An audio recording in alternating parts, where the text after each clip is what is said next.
Normalement, vous devriez avoir une vision sur le support. Est-ce que vous pouvez juste me confirmer que ça s'affiche correctement, s'il vous plaît? C'est bon, c'est bon. Ok. Juste quelques mots rapidement pour me présenter. Donc, je m'appelle Johan Gontier, je suis avocat au barreau de Rouen, associé du cabinet Epona Conseil, qui est donc un cabinet d'avocats situé à Rouen, mais on intervient partout en Normandie, voire même en France, en fonction de où le vent nous mène.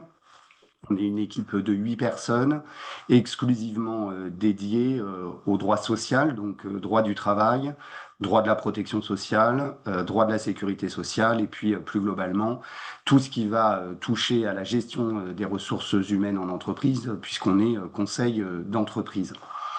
On a souhaité, avec la CPME Normandie, concevoir ce temps de présentation et d'échange ce matin sur un revirement extrêmement important de jurisprudence qui est intervenu le 13 septembre dernier sur l'acquisition par un salarié en arrêt de travail de congés payés pendant son arrêt de travail, puisque dans une série d'arrêts, on va le voir, du 13 septembre dernier, la Cour de cassation, en fait, a mis en cohérence sa jurisprudence avec celle jurisprudence communautaire, c'est-à-dire la jurisprudence de la Cour de justice de l'Union européenne. C'est une évolution importante de la jurisprudence qui a des impacts évidemment financiers, qui a des impacts également en termes de pratiques RH, et c'est une évolution de la jurisprudence que nous, praticiens, on attendait depuis un moment, alors qu'on attendait, je ne dirais pas avec impatience, hein, mais on l'a redouté peut-être plutôt cette évolution, mais vous allez le voir, elle était en réalité annoncée depuis un moment. Elle est là maintenant et il faut composer avec. En termes d'organisation de ce temps d'échange ce matin, ce qu'on vous propose, c'est de reprendre ensemble quel est le cadre juridique applicable, donc, parce que ça permet de bien comprendre en fait, ce qui se passe à l'heure actuelle. Donc, de manière synthétique, je vais revenir sur les textes applicables tant au niveau français qu'au niveau européen. Quel était l'état de la jurisprudence antérieurement au 13 septembre, donc dans une première partie. Dans une deuxième plutôt partie, on va revenir sur l'évolution de la jurisprudence et quelles sont en réalité les décisions qui ont été rendues par la Cour de cassation le 13 septembre dernier. Et puis ensuite, on verra les premières applications pratiques, puisque on a déjà quelques décisions de cour d'appel qui font application de cette jurisprudence du 13 septembre, qui a donc 2 mois maintenant, mais on voit que le sujet est vraiment d'actualité et fait parler dans les prétoires, si je puis dire. Et puis on terminera par une série de questions-réponses. Alors vous le verrez, j'ai déjà, moi, prévu un certain nombre de questions auxquelles je vais essayer de répondre au fil de l'eau. N'hésitez pas, bien évidemment, à poser vos questions dans le chat. Et ce que je vous propose en termes d'organisation, c'est que Franck les collecte et qu'on les reprenne à la fin. On va laisser un temps d'échange suffisant pour pouvoir reprendre vos différentes questions, si jamais il y en a certaines auxquelles je n'ai pas répondu pendant l'intervention. Franck, vous le disiez, effectivement, compte tenu de ce revirement de jurisprudence, les organisations patronales et en particulier la CPME au niveau national ont pris des positions de principe et pour les porter auprès des pouvoirs publics. Et dans ce cadre-là, la CPME nationale a lancé une pétition. Donc, Franck rappelait tout à l'heure l'importance de la signer.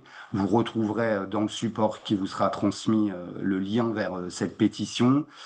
Juste peut-être une parenthèse, mais c'est dans le prolongement des échanges que j'avais avec Franck juste avant qu'on ouvre l'accès ce matin, sur l'utilité de cette pétition, puisqu'il a été remonté à Franck enfin, quelqu'un s'interrogeait sur l'intérêt de signer une telle pétition alors que cette évolution de la jurisprudence, comme je le disais tout à l'heure, vise à se mettre en conformité avec la jurisprudence communautaire. Alors, certes, il va être difficile, à mon sens, de revenir sur le principe d'une acquisition de congés payés pendant les arrêts de travail, au regard de la position qui est prise depuis plusieurs années, plus de 10 ans maintenant, par la Cour de justice de l'Union européenne. Je pense que ça, c'est quelque chose sur lequel on ne pourra pas agir, bien que l'interprétation que la Cour de justice de l'Union européenne fait des textes européens soit très discutable, on va le voir tout de suite. En revanche, cette pétition, elle conserve, à mon sens, tout son intérêt, dans la mesure où elle invite notre législateur, donc le pouvoir public français, à agir. Et c'est d'ailleurs dans ce sens-là qu'a rendu une décision, la Cour de justice de l'Union européenne a rendu une décision la semaine dernière, hein, le 9 novembre, en invitant les États membres, dont la France, à adapter leur législation à l'évolution de la jurisprudence et en particulier à prévoir des dispositions, mais là encore je vais y revenir après dans le détail, permettant d'éteindre le droit à congé payé des salariés qui sont en arrêt de travail pendant une longue période. Donc tout ça pour vous dire que cette pétition, elle conserve tout son intérêt, puisqu'elle permet de remonter les attentes des entreprises auprès des pouvoirs publics qui vont devoir agir. Et d'ailleurs, on a eu la confirmation hier qu'un projet de loi était en cours de préparation. Au Conseil des ministres hier, il y a un nouveau projet de loi d'adaptation du droit français au droit de l'Union européenne qui a été présenté, qui, à ce stade, ne comporte pas de disposition sur l'acquisition de congés payés pendant les arrêts de travail. C'était encore un peu tôt, mais ce projet de loi va être présenté au Parlement. Et il y a fort à parier que dans le cadre du débat parlementaire, bien évidemment, il y ait des amendements qui soient présentés et donc que la législation évolue à ce moment-là, d'où l'intérêt de relayer et de signer cette pétition. Sur le cadre juridique, quelques rappels, je vous le disais, pour bien comprendre ce qui se passe, l'évolution et le sens des décisions qui ont été rendues par la Cour de cassation le 13 septembre dernier. Premier rappel, c'est comment est conçu notre droit national. Et pour savoir comment est conçu notre droit national, il suffit tout simplement d'ouvrir le Code du travail, qui est rédigé de la façon suivante s'agissant de l'acquisition des congés payés. On a un premier article dans le Code du travail qui prévoit que tout salarié a droit à un congé de 2 jours et demi ouvrables par mois de travail effectif, c'est le terme qui est important, chez l'employeur. Donc en fait, aujourd'hui, notre droit national subordonne l'acquisition de congés payés à une période de travail effectif. Ce qui veut dire que à l'heure actuelle, dans notre Code du travail français, tel qu'il est conçu, pour pouvoir acquérir des congés payés, encore faut-il que je sois en situation de travail, ce qui est assez logique, et ce qui excluait donc jusqu'alors l'acquisition de congés payés pendant un arrêt de travail. On a un deuxième article intéressant dans le Code du travail, qui est le L3141-5, qui prévoit une spécificité pour les arrêts de travail consécutifs à un accident du travail ou à une maladie professionnelle, puisque dans cette hypothèse bien précise, donc un arrêt de travail pour une cause professionnelle, il est prévu que le salarié en arrêt de travail continue à acquérir des congés payés, mais dans la limite d'1 an. Et donc, sont bien uniquement visés les arrêts de travail d'origine professionnelle, donc avec une limitation à 12 mois de l'acquisition des congés payés. Ça, c'est l'état actuel, c'est toujours le cas aujourd'hui, hein, de la rédaction de notre Code du travail français. Compte tenu de cette rédaction. La Cour de cassation interrogée à plusieurs reprises sur la possibilité pour un salarié d'acquérir des congés payés pendant un arrêt de travail a fait pendant plusieurs années et jusqu'au 13 septembre dernier une application des textes français que je viens de rappeler en considérant qu'un salarié en arrêt de travail pour une cause non professionnelle, donc on met de côté l'accident du travail et la maladie professionnelle, n'acquérait pas de droit à congé payé, sauf si la convention collective prévoyait des dispositions plus favorables aux salariés. On a d'ores et déjà aujourd'hui, dans notre droit interne, un certain nombre de conventions collectives qui sont plus favorables que la loi et qui prévoient qu'un salarié en arrêt de travail d'origine non professionnelle continue à acquérir des congés payés sous certaines conditions et sous certaines limites. Pour vous donner deux exemples, c'est le cas dans la métallurgie, par exemple. C'est le cas également dans la convention collective des bureaux d'études techniques, qu'on appelle Syntec habituellement, qui prévoit qu'un salarié en arrêt de travail d'origine non professionnelle continue à acquérir des congés payés pendant une certaine durée, et plus exactement pendant la durée pendant laquelle l'employeur complète le salaire par rapport aux indemnités journalières de sécurité sociale. Mais c'était jusqu'alors l'exception, vous l'avez compris. Et surtout, ces conventions collectives prévoyaient qu'un salarié continuait à acquérir des congés payés pendant un arrêt de travail, mais sous certaines conditions d'une part et pendant une durée limitée d'autre part.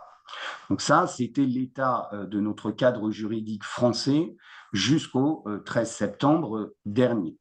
Je le disais tout à l'heure, cette évolution de jurisprudence, elle vise en réalité à mettre en conformité notre droit interne à la législation de l'Union européenne. Donc, ce que je vous propose, c'est de voir rapidement comment sont rédigés les textes au niveau de l'Union européenne et qu'est-ce que prévoit la jurisprudence au niveau de l'Union européenne. En termes de texte, au niveau européen, on a en réalité deux textes qui sont importants. Un premier texte qui est une directive de 2003 qui prévoit dans son article 7 que les États membres, donc les États membres de l'Union européenne, doivent prendre les mesures nécessaires pour que tout salarié bénéficie d'un congé annuel payé d'au moins 4 semaines. Donc, ce qui est uniquement prévu dans cette directive de 2003, c'est que tout salarié d'un État membre de l'Union européenne doit acquérir chaque année au moins 4 semaines de congés payés. En France, on est plus favorable, on a une 5e semaine. Et cette directive renvoie ensuite aux législations nationales le soin de déterminer les conditions d'obtention et d'octroi de ces congés payés. Donc en fait, la directive, elle pose un principe, on doit avoir au moins 4 semaines de congés payés par an. Et pour ce qui est des modalités d'acquisition des congés payés, c'est à chaque État membre de l'Union européenne de le définir dans sa législation interne. On a un deuxième texte qui est important, qui est la Charte des droits sociaux, des droits fondamentaux de l'Union européenne, qui, elle, prévoit dans son article 31 que tout salarié a droit à une période annuelle de congés payés. Donc là, on ne nous fixe même pas de durée minimale, il est juste posé le principe que tout salarié doit bénéficier de congés payés. Donc, vous le voyez, les textes européens, en réalité, disent peu de choses, si ce n'est qu'il doit être garanti à tout salarié au moins 4 semaines de congés payés, et il est renvoyé ensuite aux États membres le soin de définir les modalités d'acquisition de ces congés payés. Et on remarquera d'ailleurs au passage que ces textes européens ne parlent pas du tout, ne visent pas du tout la situation d'un salarié en arrêt de travail. Il n'y a rien qui est prévu par les textes en la matière. La Cour de justice de l'Union européenne, qui est donc chargée d'appliquer le droit communautaire, en a tiré, elle, des conséquences, et je le disais tout à l'heure, de longue date, puisqu'en réalité, dès 2009, donc ça fait plus de 10 ans maintenant, la Cour de justice de l'Union européenne a considéré sur la base des textes précités, et en particulier de la directive de 2003, qu'un salarié en arrêt de travail pour cause professionnelle ou non d'ailleurs, devait continuer à acquérir des congés payés, mais dans la limite des 4 semaines garanties par la directive de 2003 que je citais à l'instant.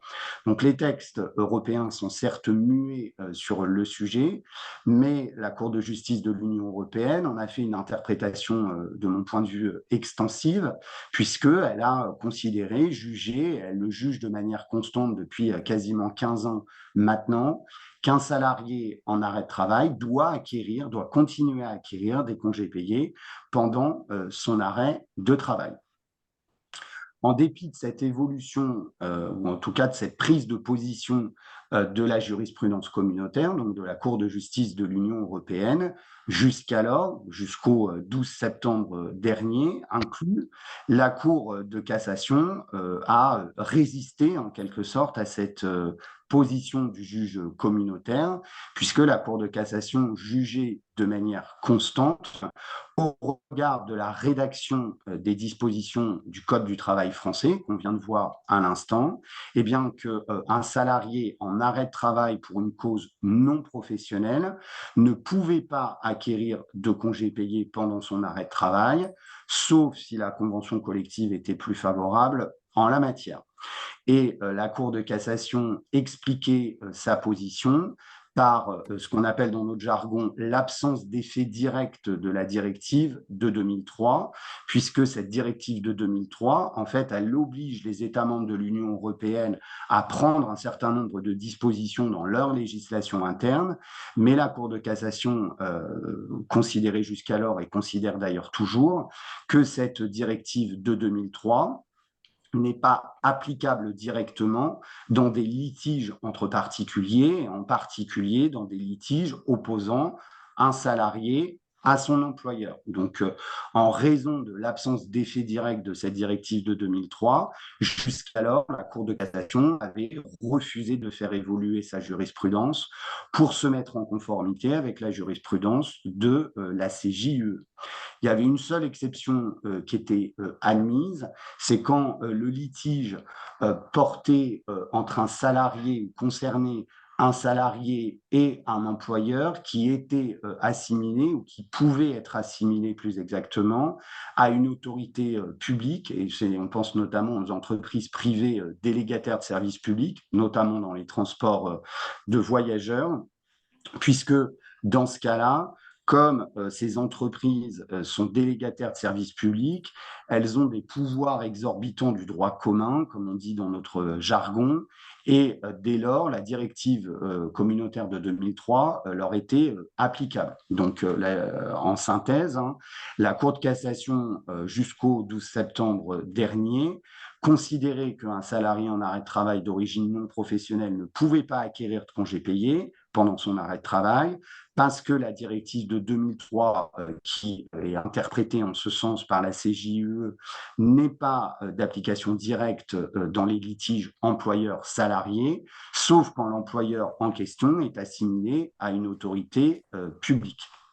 Donc, la Cour de cassation avait tenu cette position jusqu'alors, mais dans le même temps, elle avait alerté en quelque sorte le législateur, les pouvoirs publics français, en disant attention, je tiens cette position, mais cette position, elle est contraire à ce que prévoit la Cour de justice de l'Union européenne, et la Cour de cassation avait invité à plusieurs reprises le législateur français à agir pour se mettre en conformité avec cette législation communautaire.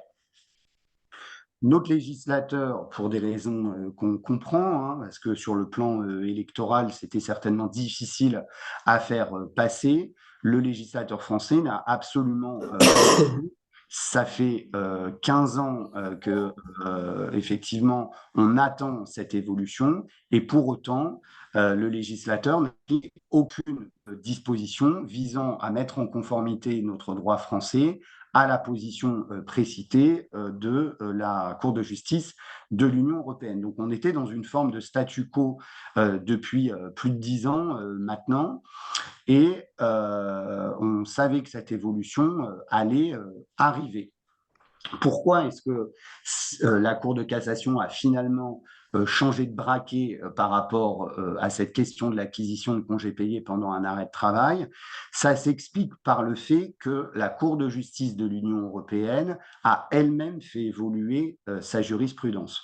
Je le disais tout à l'heure, depuis 2009, la Cour de justice de l'Union européenne considère, en application de la directive de 2003, qu'un salarié doit acquérir des congés payés pendant un arrêt de travail. La problématique, c'est que cette directive, elle n'est pas d'effet direct dans les litiges salariés-employeurs, comme je le disais tout de suite. Donc, pour contourner cette difficulté, la Cour de justice de l'Union européenne, dans un arrêt Bauer de 2008, a fait évoluer sa jurisprudence et plutôt que de s'appuyer sur la directive de 2003, elle a changé sa position et elle s'est appuyée sur la Charte des droits fondamentaux de l'Union européenne qui, elle, est d'application directe dans les litiges entre particuliers. Et c'est sur la base de ce second texte européen que la Cour de justice de l'Union européenne a continué à dérouler sa jurisprudence au terme de laquelle un salarié en arrêt de travail doit acquérir des congés payés. Et c'est là que le piège, en quelque sorte, se referme sur notre droit français, si je puis dire, puisque à partir du moment où la Cour de justice de l'Union européenne s'appuie non pas sur la directive de 2003, mais sur la Charte des droits fondamentaux de l'Union européenne, qui, elle, est d'effet direct, eh bien, ça vient rejaillir directement sur notre droit interne français. Et c'est ce qui a conduit la Cour de cassation à faire évoluer sa jurisprudence dans les arrêts du 13 septembre dernier. Alors je dis les arrêts du 13 septembre dernier, puisque en réalité, il y a 4 arrêts qui ont été rendus, 4 décisions par la Cour de cassation. La quatrième est moins importante que les autres, donc je vous propose qu'on se concentre sur les 3 premières qui, en fait, sont directement en lien avec cette question de l'acquisition des congés payés pendant un arrêt de travail. Donc, on a une première décision qui vient traiter de la question de l'acquisition de congés payés lorsque le salarié se trouve en arrêt de travail pour une cause non professionnelle, donc une maladie ordinaire en quelque sorte, c'est-à-dire non motivée par un accident du travail ou par une maladie professionnelle. Donc, dans cette première décision, en réalité, on avait plusieurs salariés qui avaient été placés en arrêt de travail d'origine non professionnelle. Pendant ces périodes de travail d'origine non professionnelle, l'employeur ne leur avait pas crédité de congés payés parce que la convention collective ne prévoyait rien en la matière. Et l'employeur, fort logiquement, avait fait application du Code du travail et de la jurisprudence qui est en vigueur jusqu'alors. Et c'est justement ce point que contestaient les salariés en question, considérant que pendant les périodes d'arrêt de travail d'origine non professionnelle, ils auraient dû acquérir des congés payés et ils invoquaient à ce titre-là la jurisprudence communautaire qu'on vient de voir ensemble tout de suite. Jusqu'alors, on l'a dit, la Cour de cassation refusait de reconnaître à un salarié en arrêt de travail d'origine non professionnelle l'acquisition de congés payés. Et c'est là que la Cour de cassation change complètement son approche et opère un revirement de jurisprudence, puisque dans cette première décision du 13 septembre dernier, elle juge désormais qu'un salarié qui se trouve en arrêt de travail pour une cause non professionnelle doit continuer à acquérir des droits à congés payés. Donc, vous voyez qu'on a un revirement total de position là, de la Cour de cassation en la matière, pour les raisons qu'on a exposées ensemble juste avant. Et donc, le principe qui est posé, c'est que désormais, il continue à y avoir acquisition de congés payés pendant les périodes d'arrêt de travail d'origine non professionnelle, et ce, finalement, quel que soit ce que prévoit la convention collective applicable à l'entreprise en question. Donc, première décision. Une deuxième décision de la Cour de cassation qui concerne cette fois-ci la situation d'un salarié qui est en arrêt de travail pour une cause professionnelle. Donc un salarié qui est en arrêt de travail à la suite d'un accident du travail ou d'une maladie professionnelle ou d'un accident de trajet. Dans l'affaire qui a donné lieu à ce deuxième arrêt du 13 septembre, on avait un salarié qui avait été victime d'un accident du travail et à la suite de cet accident du travail, il avait été placé en arrêt de travail pendant 20 mois. Pendant les 12 premiers mois, son employeur, conformément à ce que prévoit le Code du travail français, lui avait fait acquérir, créditer donc des congés payés sur ses bulletins de salaire. Et au-delà de cette première période de 12 mois, l'entreprise avait cessé de créditer des congés payés aux salariés. Et le salarié en question contestait le fait qu'au-delà de ce délai de 12 mois, il n'ait plus acquis de droit à congés payés. Là encore, on a une évolution de la jurisprudence, puisque jusqu'alors, la Cour de cassation faisait une application stricte des dispositions du Code du travail et reconnaissait aux salariés en arrêt de travail pour cause d'accident du travail ou une maladie professionnelle le droit à acquérir des congés payés pendant 12 mois. Et là, désormais, la Cour de cassation juge qu'un salarié qui est en arrêt de travail d'origine professionnelle continue à acquérir des droits à congés payés et ce, sans limitation de durée. Donc, exit la limitation de 12 mois qui est prévue par le Code du travail français.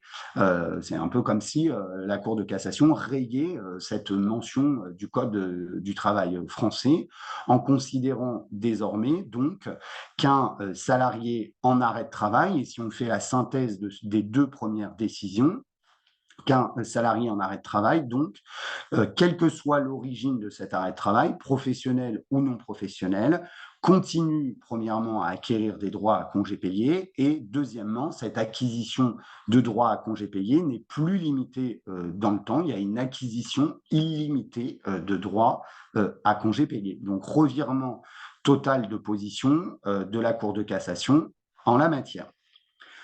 Troisième décision intéressante en la matière qui vient poser la question de la prescription, puisque une fois qu'on a reconnu au salarié le droit à acquérir des congés payés pendant son arrêt de travail, se pose la question de savoir un salarié auquel on n'a pas reconnu de droit à congés payés auparavant, ce qui est logique puisque jusqu'alors ce n'est pas ce qui était prévu par la législation.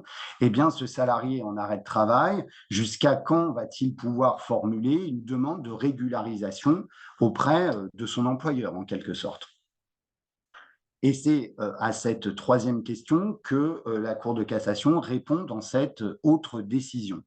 Alors, l'effet de l'espèce était extrêmement particulier, puisque en réalité, ça concernait une enseignante qui avait travaillé pendant 17 ans pour un institut de formation et la particularité, c'est que cette enseignante n'était pas liée à l'institut de formation par un contrat de travail, elle était liée à cet institut de formation par un contrat de prestation de service. Donc en fait, elle était indépendante, c'était une relation commerciale qui existait entre l'enseignante et l'institut de formation, et non pas un contrat de travail.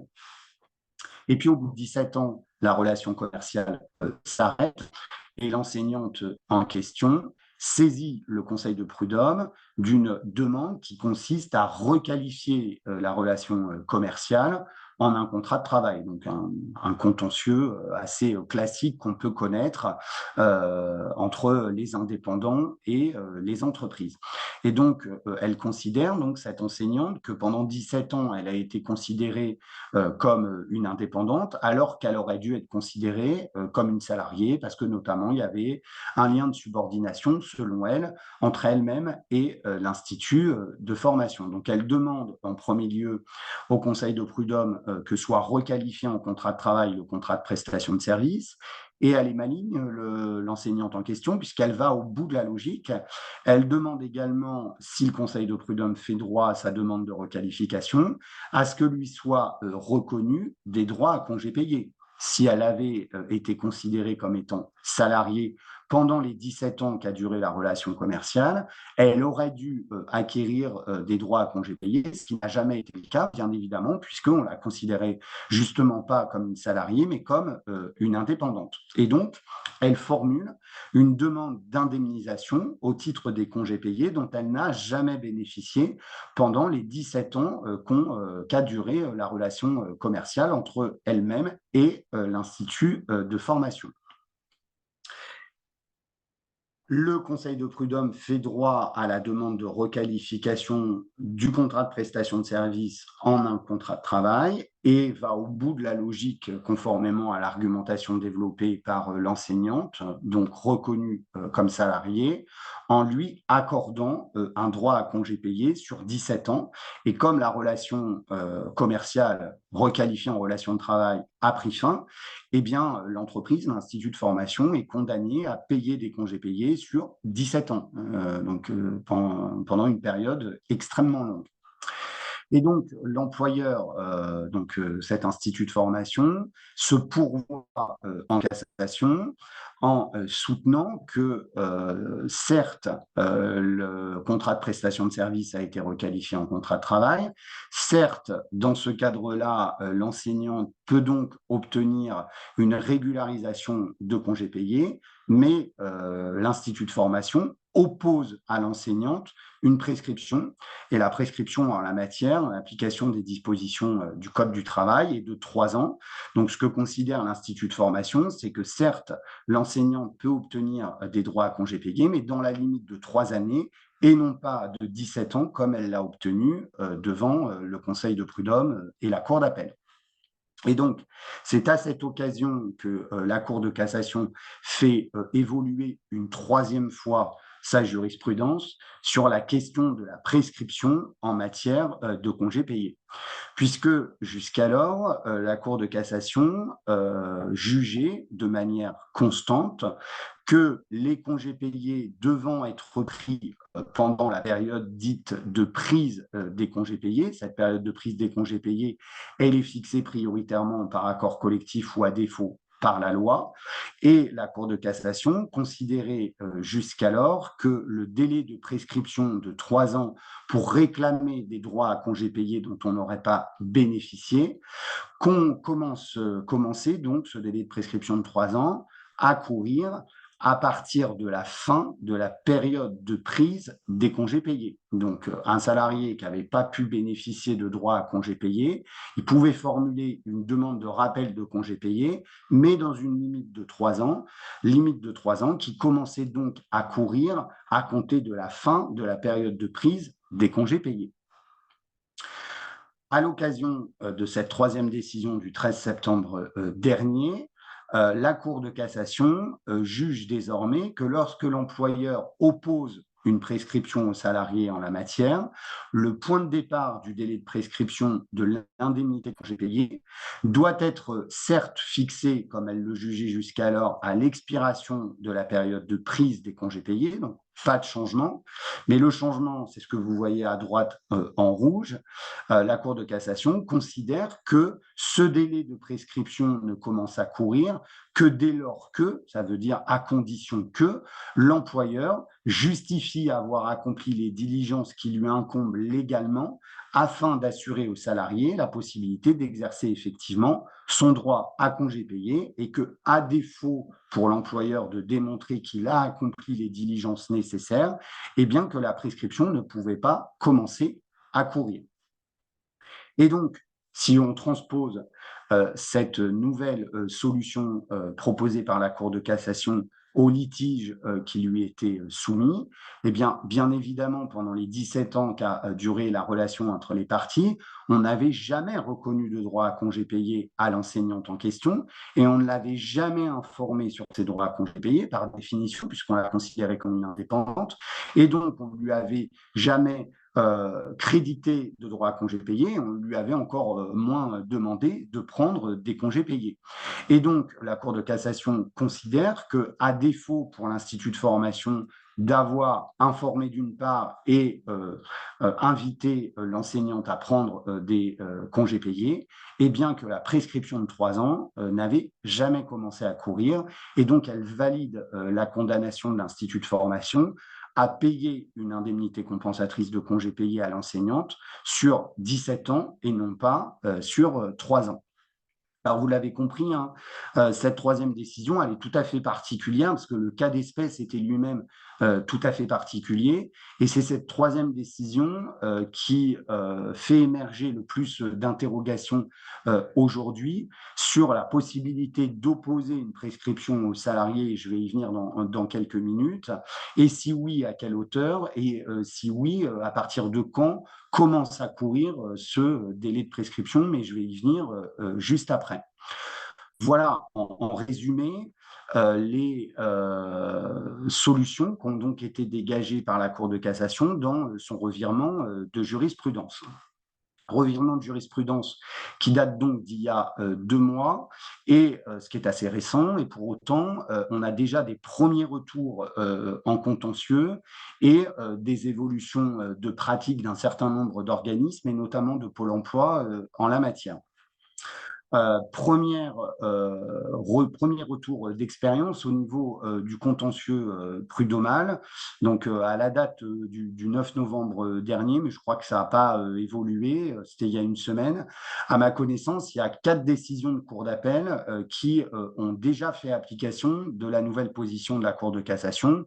Je ne les reprends pas dans le détail, ça ne présente pas beaucoup d'intérêt, mais vous voyez qu'il y a 2 arrêts de la Cour d'appel de Paris, un arrêt de la Cour d'appel de Versailles, qui date de fin septembre et octobre, qui ont condamné chacune de ces décisions. L'employeur a payé une indemnité compensatrice de congés payés à des salariés dont le contrat de travail a été rompu et qui avaient été placés en arrêt de travail pendant 2 à 3 ans, selon les cas d'espèce, en arrêt de travail sans que leur soit crédité des droits à congés payés. On a des premières applications extrêmement concrètes au niveau des cours d'appel de ce revirement de jurisprudence de la Cour de cassation.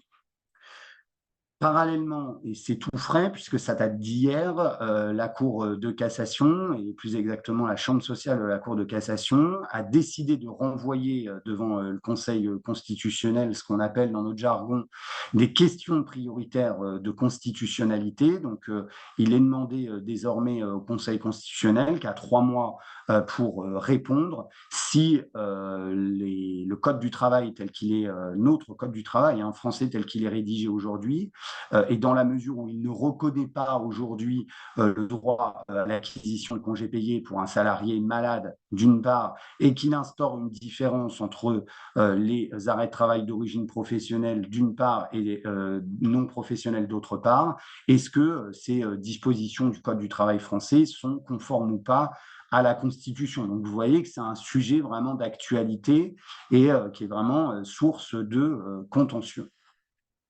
On a également des premiers retours extrêmement pratiques sur ce qui se passe en entreprise, et je vous fais part d'un retour d'expérience de l'un de nos clients qui est le suivant et qui interroge quand même beaucoup.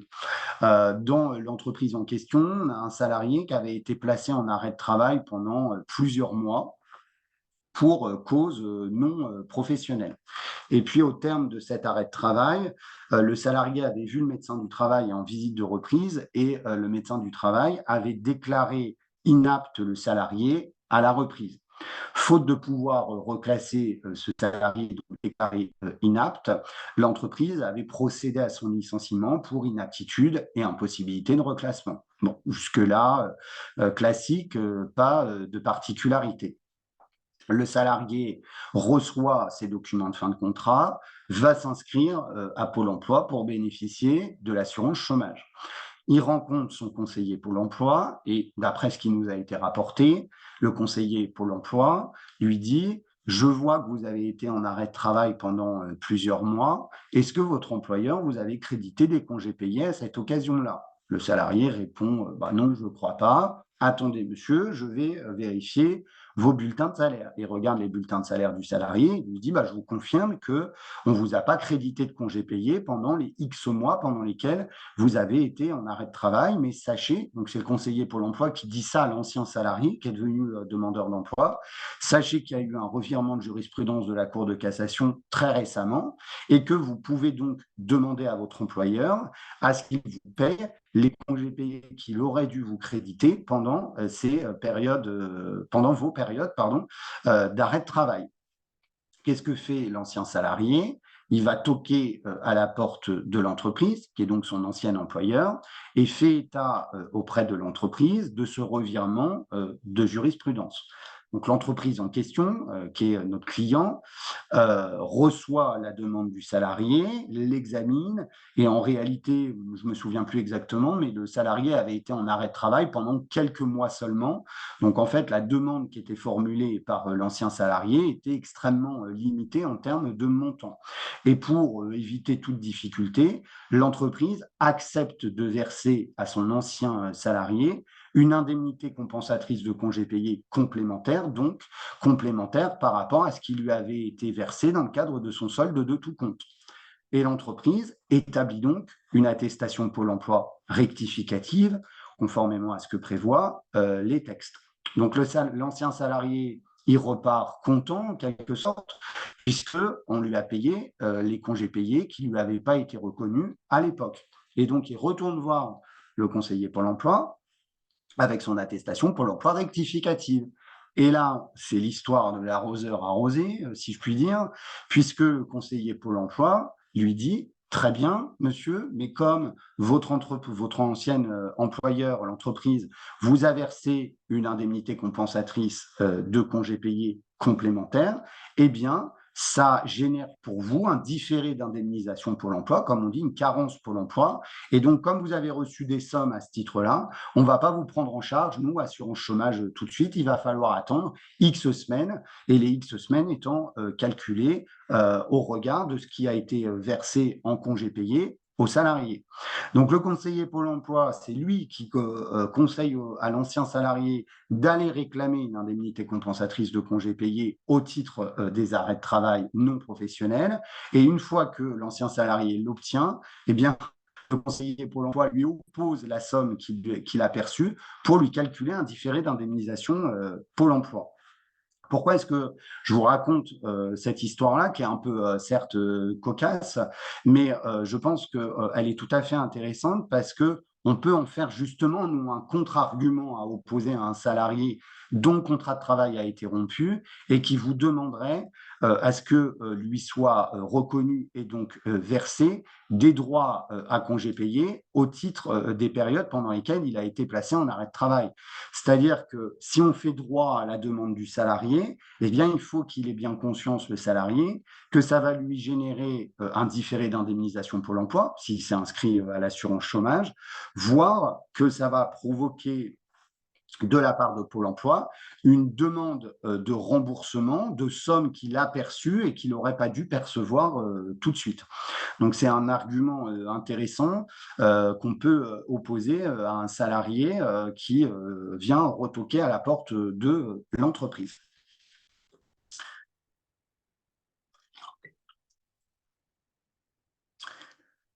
Je vous propose maintenant qu'on passe sur une série de questions qui ont pour but en fait d'analyser les impacts sur les pratiques RH de cette évolution de jurisprudence, puisqu'on sait désormais qu'un salarié en arrêt de travail, professionnel ou non professionnel, doit acquérir des droits à congés payés, mais il y a un certain nombre d'interrogations qui sont soulevées par ce revirement de jurisprudence. Avec, je le disais tout à l'heure, hein, des enjeux financiers qui sont extrêmement conséquents, qui ont été évalués entre 2 et 3 milliards d'euros par an pour les entreprises, en fonction des chiffres là qui ont été communiqués dernièrement.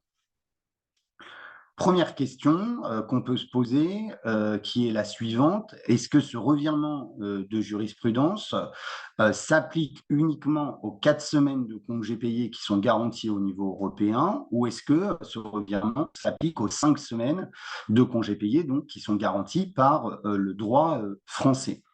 puisque je vous rappelle que la directive de 2003 qu'on a vue ensemble tout à l'heure prévoit des droits à congés payés à la hauteur de 4 semaines uniquement, alors que dans notre législation interne, on est plus favorable. En la matière, la Cour de cassation a répondu dès le 13 septembre dernier à cette question, puisque malheureusement, j'ai envie de dire, ce revirement s'applique bien aux 5 semaines garanties par le droit français et non pas uniquement aux 4 semaines de congés payés garanties au niveau européen. Et la Cour de cassation a pris soin d'ailleurs d'accompagner ces arrêts du 13 septembre d'une notice dans laquelle elle explique pourquoi est-ce qu'elle a opéré un revirement de jurisprudence. Et dans cette notice, elle explique également pourquoi, de son point de vue, il faut appliquer ce revirement de jurisprudence non pas aux 4 semaines du droit européen, mais aux 5 semaines du Code du travail français. Et là, la Cour de cassation l'explique par la nécessité de ne pas conduire à une discrimination indirecte entre les salariés qui sont en arrêt de travail et les salariés qui sont en activité. Alors, de mon point de vue, c'est une position, ou en tout cas une explication qui est extrêmement discutable de la part de la Cour de cassation, et j'ose espérer que les magistrats ont pris la mesure de ce qu'ils écrivaient, parce que ça reviendrait à considérer que dans tous les cas, je dois traiter tout à fait de la même façon un salarié qui se trouve en arrêt de travail et un salarié qui se trouve en activité. Or, bien évidemment, ce n'est pas le cas, ne serait-ce qu'au titre de l'indemnisation qui est perçue par un salarié en arrêt de travail. Évidemment, un salarié en arrêt de travail, vous le savez, il est indemnisé par la sécurité sociale, il perçoit des indemnités journalières de sécurité sociale. La plupart du temps, il perçoit également un complément de la part de l'entreprise, mais bien souvent, il ne perçoit pas 100% de sa rémunération, justement parce qu'il est en arrêt de travail, comparativement à un salarié qui travaille, qui lui perçoit bien évidemment 100% de son salaire. Donc, je trouve que là, la Cour de cassation ouvre une porte qui est extrêmement dangereuse en la matière, mais toujours est-il que la position qu'elle prend, mais peut-être va-t-il y avoir des évolutions sur ce point-là, je vais y venir juste après, la Cour de cassation, à ce stade, considère que le revirement de jurisprudence et donc l'acquisition de congés payés pendant un arrêt de travail s'applique sur les 5 semaines garanties par le droit français. Deuxième question qui nous est souvent posée depuis 2 mois maintenant, qui est la suivante. Est-ce que ce revirement de jurisprudence, il est rétroactif ou est-ce qu'il est valable uniquement pour l'avenir? Autrement dit, est-ce que je dois faire application de ce revirement de jurisprudence uniquement pour les arrêts de travail en cours ou prescrits depuis le 13 septembre? Est-ce que je dois également en tenir compte et donc faire rétroagir ce revirement pour les arrêts de travail antérieurs, ce qui autoriserait un salarié qui a été en arrêt de travail il y a plusieurs mois ou plusieurs années de venir réclamer des droits à congés payés. Vous l'avez compris, ce revirement de jurisprudence, il est rétroactif, de sorte que un salarié en arrêt de travail avant le 13 septembre peut tout à fait solliciter à ce que lui soient reconnus des droits à congés payés dès lors que on ne lui avait pas calculé de droits à congés payés pendant ces périodes d'arrêt de travail.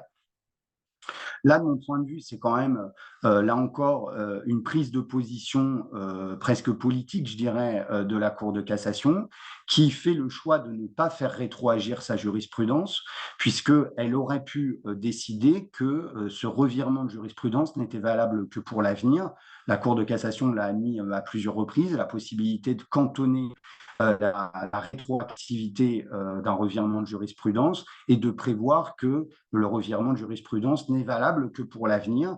Là, la Cour de cassation n'a pas fait ce choix-là, et peut-être qu'elle n'a pas fait ce choix-là, c'est une hypothèse que j'émets, parce que ça fait plus de 10 ans, comme je le disais tout à l'heure, qu'elle alerte le législateur sur la nécessité de faire évoluer le cadre juridique, que le législateur n'a rien fait jusqu'alors, et bon, là, elle se fâche tout rouge, si je puis dire, et donc elle dit, bon, bah ok, maintenant j'opère un revirement, et ce revirement, je ne le cantonne pas dans le temps, de sorte que mon revirement de jurisprudence et rétroactif.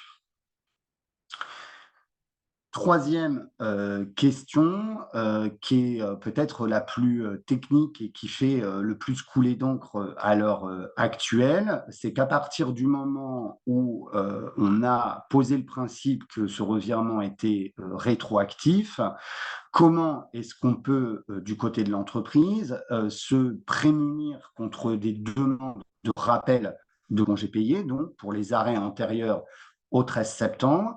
Est-ce qu'on peut se prévaloir d'une prescription? Et si oui, à quelle hauteur? Alors, il y a plusieurs incertitudes à ce jour, mais à mon sens, il faut distinguer selon les situations.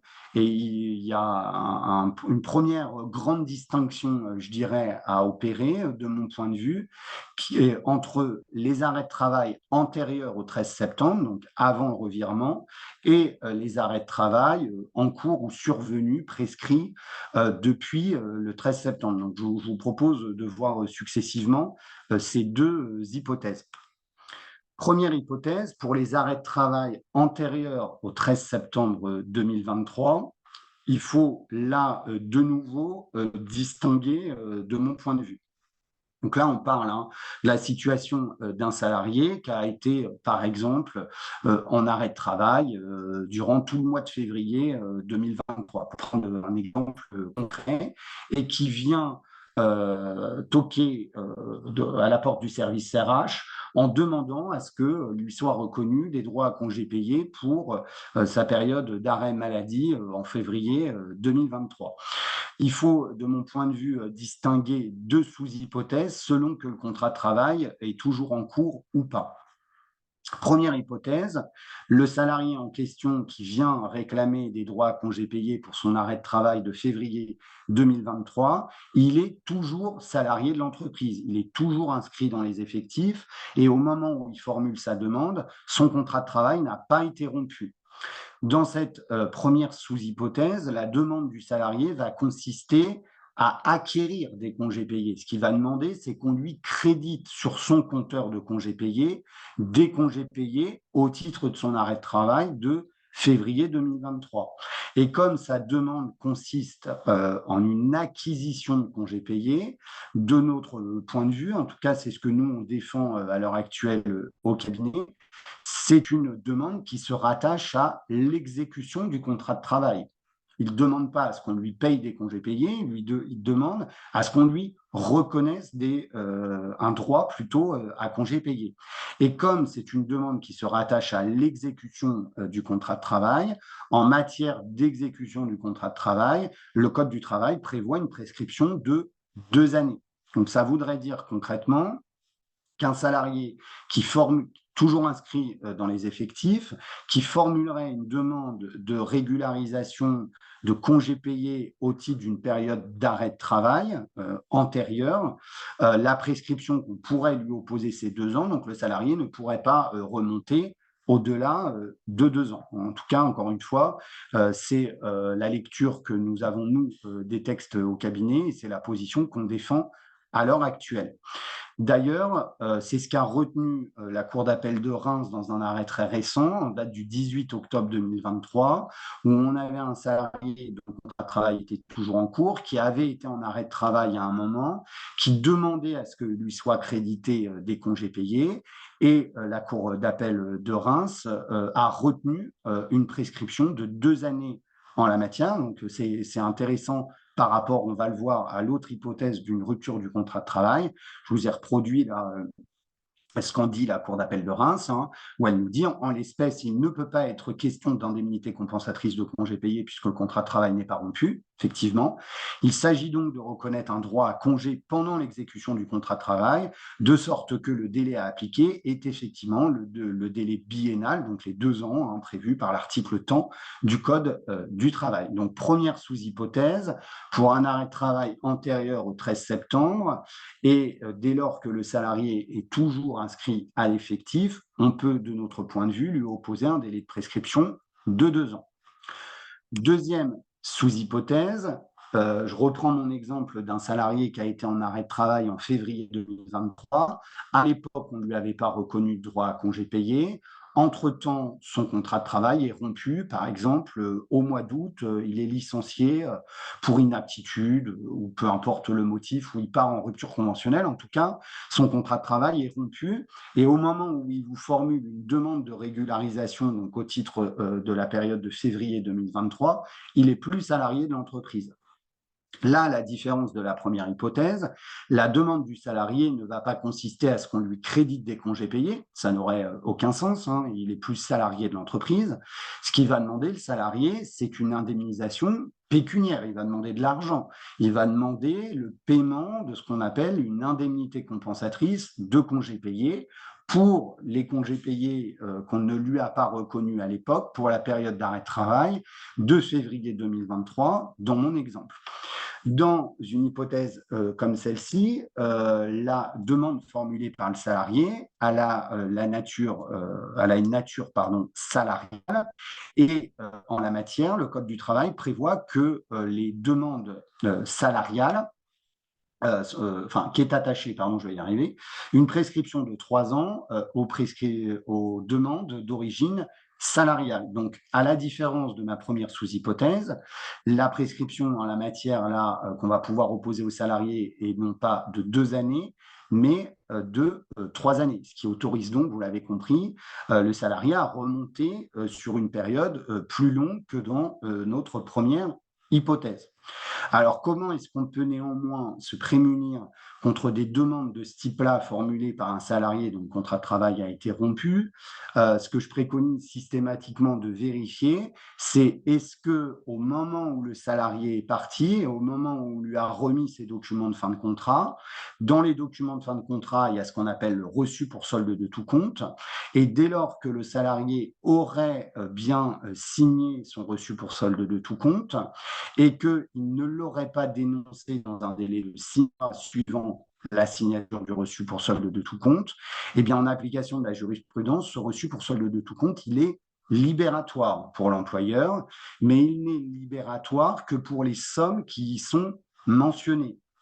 Donc, il faut vérifier si sur le reçu pour solde de tout compte, vous avez bien une ligne spécifique qui porte sur l'indemnisation des congés payés. Peut-être que le salarié, au moment où son contrat de travail a été rompu, il avait des congés payés en stock qu'il n'avait pas pris. On lui a payé. S'il y a une ligne distincte sur le reçu pour solde de tout compte qui porte sur ce qu'on appelle l'ICCP, l'indemnité compensatrice de congés payés, et que le reçu pour solde de tout compte a été signé par le salarié et pas dénoncé dans un délai de 6 mois, à mon sens, on pourrait opposer au salarié ce reçu pour solde de tout compte qui est libératoire et ce qui permettrait donc de se prémunir contre des demandes formulées de régularisation de congés payés dans la limite de 3 ans. Donc, c'est un élément intéressant pour les demandes qui vous sont formulées maintenant, mais c'est également un élément intéressant de point de vue en termes de pratique RH et de pratique de paye, hein, c'est-à-dire à bien veiller maintenant, encore plus qu'auparavant, je dirais, quand un salarié quitte l'entreprise, au moment où on élabore ses documents de fin de contrat, à bien prévoir une ligne distincte portant sur l'ICCP dans le reçu pour solde de tout compte et, dans la mesure du possible, tout faire pour que le salarié signe ce reçu pour solde de tout compte pour qu'il soit libératoire au terme d'un délai de 6 mois. Donc, vous l'avez compris, 2 hypothèses différentes selon que le salarié est encore inscrit à l'effectif ou a quitté l'entreprise. Pour les arrêts de travail, encore une fois, on est dans la première sous-partie, pour les arrêts de travail antérieurs au 13 septembre 2023. Mais quelle que soit la durée de la prescription qu'on retient, 2 ou 3 ans, la question est certes intéressante, mais pour pouvoir opposer un délai de prescription au salarié, encore faut-il que cette prescription, elle ait déjà commencé à courir. Et c'est justement la problématique, souvenez-vous, qui avait été soulevée dans la 3e décision du 13 septembre dernier de la Cour de cassation. Et donc, ça pose la question de l'appréciation du point de départ de la prescription. En la matière, si on reprend la 3e décision du 13 septembre dernier, je vous rappelle que la Cour de cassation juge désormais que le point de départ du délai de prescription, donc je cite, hein, point de départ du délai de prescription de l'indemnité de congé payé, c'est-à-dire quand le salarié a quitté l'entreprise, est fixé à l'expiration de la période au cours de laquelle les congés payés auraient dû être pris, nous dit la Cour de cassation, sous condition que l'employeur justifie avoir accompli les diligences qui lui incombent légalement afin d'assurer aux salariés la possibilité d'exercer effectivement son droit à congé payé. Qu'est-ce que ça veut dire ce charabia? Pour comprendre c'est quoi ces diligences qui incombent légalement à l'employeur, il faut prendre une autre décision de la Cour de cassation qui date, elle, du 22 septembre 2021 et qui nous éclaire, puisque dans cette décision de 2021, la Cour de cassation nous explique que les diligences à la charge de l'employeur consistent à, je cite à nouveau, à veiller concrètement et en toute transparence à ce que le salarié soit effectivement en mesure de prendre ses congés annuels payés en l'incitant au besoin formellement à le faire tout en l'informant de manière précise et en temps utile, donc le salarié, pour garantir que les dits droits à congés payés soient encore propres à garantir à l'intéressé le repos et la détente, etc., etc. Donc en synthèse, ce que nous dit la Cour de cassation et quand on lit en parallèle ces deux décisions, c'est que l'employeur doit informer de manière transparente et régulière un salarié de l'étendue de ses droits à congés payés. Deuxièmement, il doit inciter le salarié à prendre ses congés payés, voire même, troisièmement, à le mettre en demeure de prendre ses congés payés. Et c'est sous réserve que ces trois conditions soient réunies de façon cumulative que le délai de prescription commence à courir.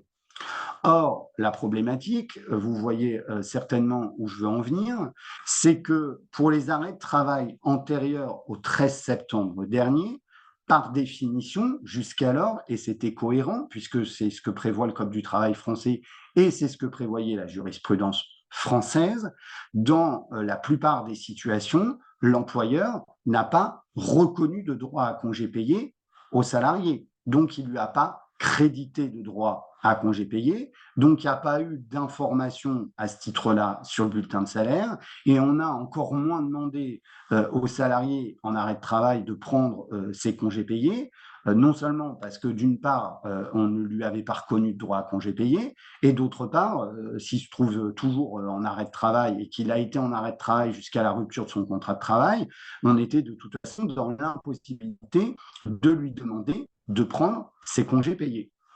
Ça veut dire concrètement que si c'est bien cette interprétation qu'il faut retenir des arrêts du 13 septembre dernier, eh bien, le risque, c'est que dans le cadre des contentieux qui vont naître ou des demandes qui sont formulées à l'heure actuelle, le risque, c'est qu'on nous dise que la prescription n'a jamais commencé à courir, en tout cas, à tout le moins, pour les arrêts de travail antérieurs au 13 septembre 2023. Et c'est bien le nœud du problème de ce revirement de jurisprudence. Alors, à ce sujet, la Cour d'appel de Reims, toujours la même, s'est prononcée le 18 octobre dernier, donc il y a un mois, et c'est tout à fait ce raisonnement-là qu'a retenu la Cour d'appel de Reims, en considérant qu'à partir du moment où l'entreprise avait dénié aux salariés un droit à congé payé pendant ces arrêts de travail antérieurs au 13 septembre 2023, donc c'est tout à fait notre situation là, eh bien qu'il ne peut pas y avoir de prescription et donc qu'il n'y a aucune prescription qui a commencé à courir.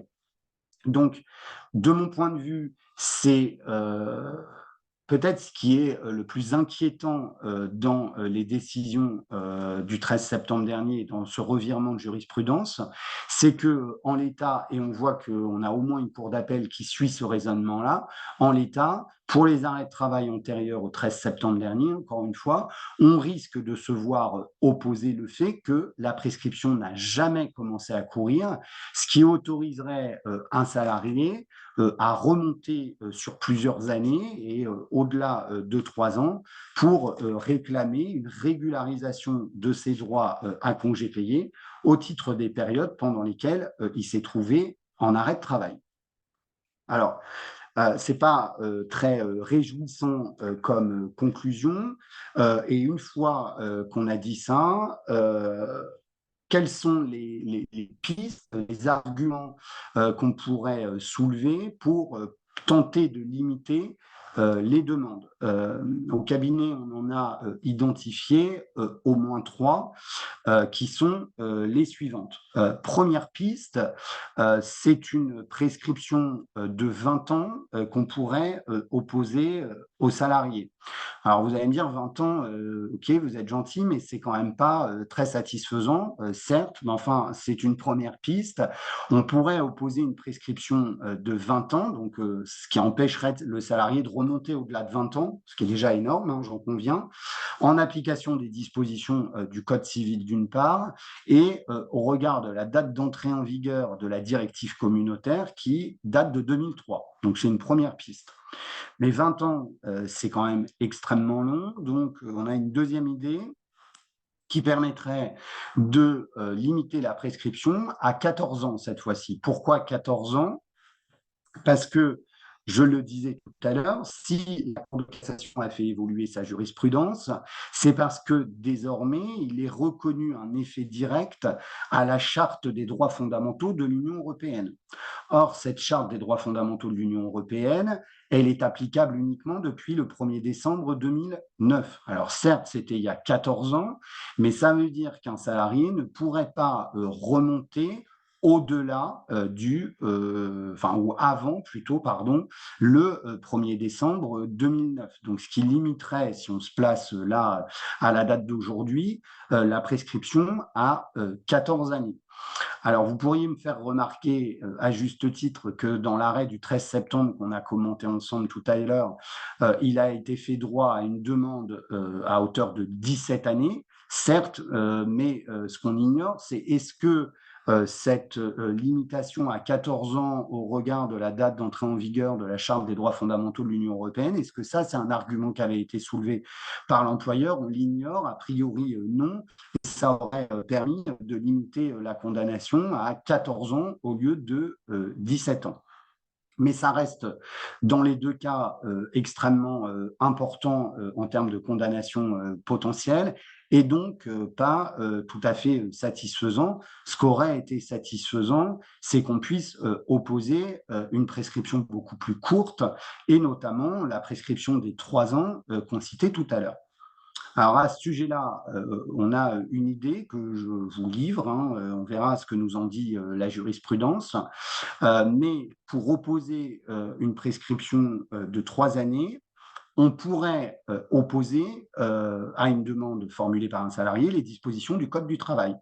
Et plus précisément, les dispositions de l'article L3245-1 du Code du travail, qui est rédigé en deux parties. Et donc, c'est ce qu'on a appelé, nous, au cabinet, le double clic de l'article L3245-1 du Code du travail. Pourquoi? Parce que le Code du travail est rédigé de la façon suivante. On dit que l'action en paiement du salaire, donc l'indemnité compensatrice de congé payé, c'est du salaire, hein, l'action en paiement du salaire se prescrit par 3 ans. Point. Et ensuite, il est précisé que la demande, donc formulée au titre de cette action, peut porter sur les sommes dues au titre des 3 années précédant la rupture du contrat de travail. Donc, de notre point de vue, il faut distinguer deux choses différentes dans cette prescription posée par le Code du travail. Il y a la prescription dans laquelle est enfermée l'action en paiement, qui est de 3 ans, et il y a la prescription dans laquelle est enfermé le montant, le quantum de la demande formulée, c'est les sommes dues au titre des 3 années précédant la rupture du contrat de travail. De sorte que si, en application de la jurisprudence du 13 septembre, on vient nous expliquer, pour les raisons qu'on évoquait tout de suite, que le délai de prescription n'a pas commencé à courir, ok, bon là, ce n'est pas une bonne nouvelle. Ça veut dire que le salarié pourrait formuler une demande d'action en paiement de son ICCP au-delà de 3 ans, mais on pourrait opposer le fait que le Code du travail prévoit en tout état de cause que la demande, donc le volume, le quantum de la demande, est limité au titre des sommes dues au titre des 3 dernières années précédant la rupture du contrat de travail, ce qui pourrait limiter le quantum des demandes et des condamnations à 3 ans, ce qui est quand même beaucoup plus supportable que des prescriptions de 14 ou 20 ans. Donc ça, c'est pour la partie arrêt de travail antérieur au 13 septembre. Quid désormais des arrêts de travail qui sont intervenus depuis le 13 septembre 2023? Pour les arrêts de travail intervenus depuis le 13 septembre 2023, mon point de vue, on n'a pas beaucoup d'autres choix que d'appliquer le revirement de jurisprudence du 13 septembre, c'est-à-dire que la préconisation qui est la mienne aujourd'hui, c'est que pour les arrêts de travail prescrits depuis le 13 septembre, il faut créditer des droits à congés payés aux salariés qui se trouvent dans cette situation-là. Est-ce que ça veut dire pour autant qu'un salarié en arrêt de travail et qui resterait en arrêt de travail pendant plusieurs années va acquérir un droit illimité à congé payé? Prenons l'exemple d'un salarié qui est placé en arrêt de travail à compter du 1er septembre 2023 et qui reste en arrêt de travail pendant 3 ans. Est-ce que ça veut dire que ce salarié, il va continuer à acquérir des droits à congés payés pendant 3 ans, donc de manière illimitée, de sorte qu'au moment où il va revenir dans l'entreprise, il va avoir acquis 5 fois 3, 15 semaines de congés payés, et s'il ne revient pas, qu'il faudra lui indemniser 15 semaines de congés payés dans le cadre de son solde de tout compte? À mon sens et à notre sens, non, pour les raisons suivantes. En fait, il faut regarder, tourner à nouveau vers la jurisprudence communautaire. Certes, la jurisprudence de la CJUE admet qu'un salarié juge qu'un salarié en arrêt de travail doit acquérir des droits à congés payés. Mais dans le même temps, la CJUE admet qu'il serait contraire à la finalité même des congés payés de considérer qu'un salarié en arrêt de travail continue à acquérir de manière illimitée des congés payés. Et la Cour de justice de l'Union européenne a tenu cette position, a pris des décisions dans ce sens-là, au moins à 2 reprises. Il y a un premier arrêt de 2011 et il y a l'arrêt très récent de la semaine dernière, du 9 novembre 2023, décisions dans lesquelles elle considère que des limitations peuvent être apportées au droit fondamental au congé annuel payé. Pourquoi? Parce que la Cour de justice explique, et on la suit dans son raisonnement, qu'au bout d'un moment, si le salarié est en arrêt de travail pendant une très longue période et qu'il continue à acquérir ad vitam aeternam comme ça des congés payés, eh bien que les congés payés qu'il a acquis perdent leur vocation essentielle, qui est celle d'accorder un droit au repos aux salariés en contrepartie de périodes de travail. Donc, c'est là qu'il y a une piste intéressante pour nous et qu'il y a des évolutions qui nous sont annoncées dans les prochaines semaines, puisqu'en application de cette jurisprudence, on va pouvoir agir. Alors, comment est-ce qu'on va pouvoir agir pour limiter le droit à congé payé d'un salarié en arrêt de travail? Le mécanisme qui est prévu et qui est admis aujourd'hui par la Cour de justice de l'Union européenne est le suivant.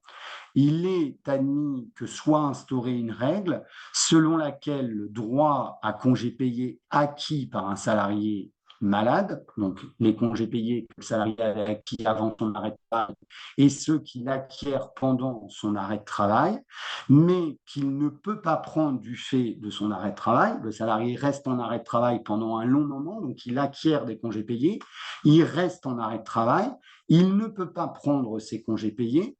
Ces congés payés-là sont donc reportés, mais au terme d'une période de report, si le salarié n'a toujours pas pris ses congés payés parce qu'il se trouve toujours en arrêt de travail, alors là, la Cour de justice de l'Union européenne autorise à ce qu'il y ait une extinction, en quelque sorte, du droit à congé payé. Il y a une espèce de purge du droit à congé payé.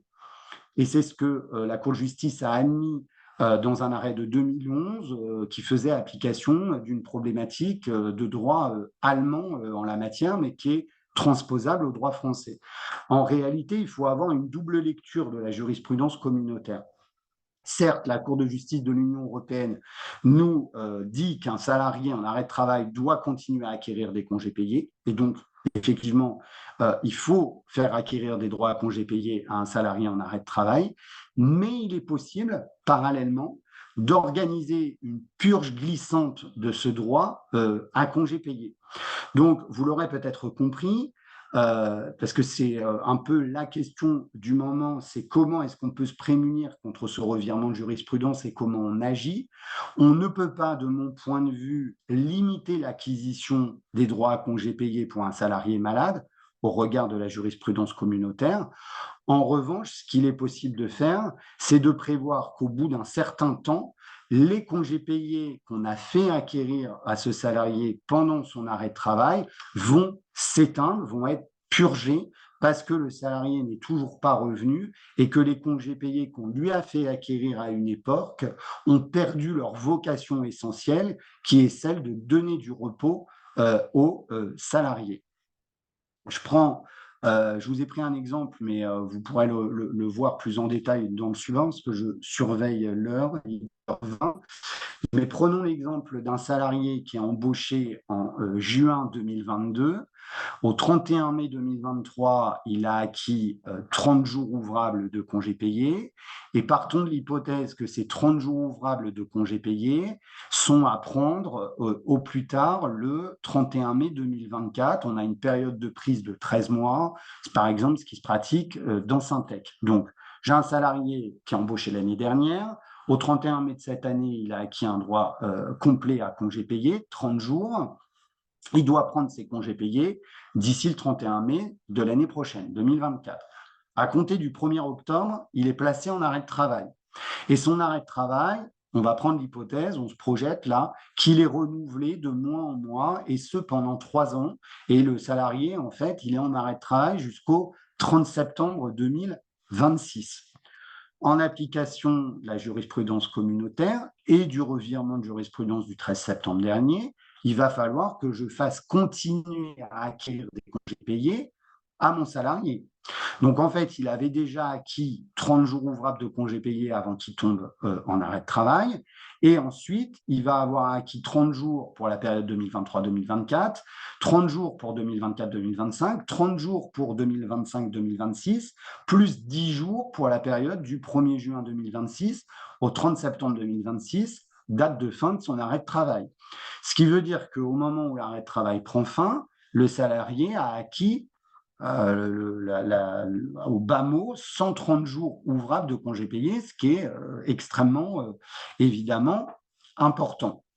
Grâce au mécanisme de purge que je viens d'évoquer tout de suite, c'est non pas 130 jours ouvrables de congés payés qui va pouvoir revendiquer au terme de son arrêt de travail, mais un nombre de jours de congés payés moins important. Pourquoi ?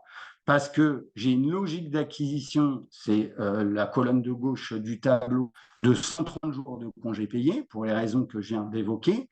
Mais si j'ai un mécanisme de purge progressive des droits à congés payés qui est instauré comme nous autorise à le faire la jurisprudence communautaire, eh bien en fait, les 30 jours que le salarié a acquis au 31 mai 2023 et les 30 jours qu'il a acquis au 31 mai 2024, je vais pouvoir les purger, considérer que comme ils n'ont pas été pris, ils sont perdus, et donc je gagne en quelque sorte là 60 jours par rapport aux 130 jours acquis, ce qui veut dire qu'au terme de l'arrêt de travail, il ne reste acquis aux salariés que 70 jours, entre guillemets, 70 jours de congés payés. Alors, j'en conviens, ça reste important, mais 70 jours de congés acquis à prendre ou à indemniser s'il y a une rupture du contrat, c'est toujours mieux que 130 jours acquis de congés payés. Donc, j'ai pris cet exemple pour démontrer que ce mécanisme, il est intéressant et qu'il a un véritable intérêt.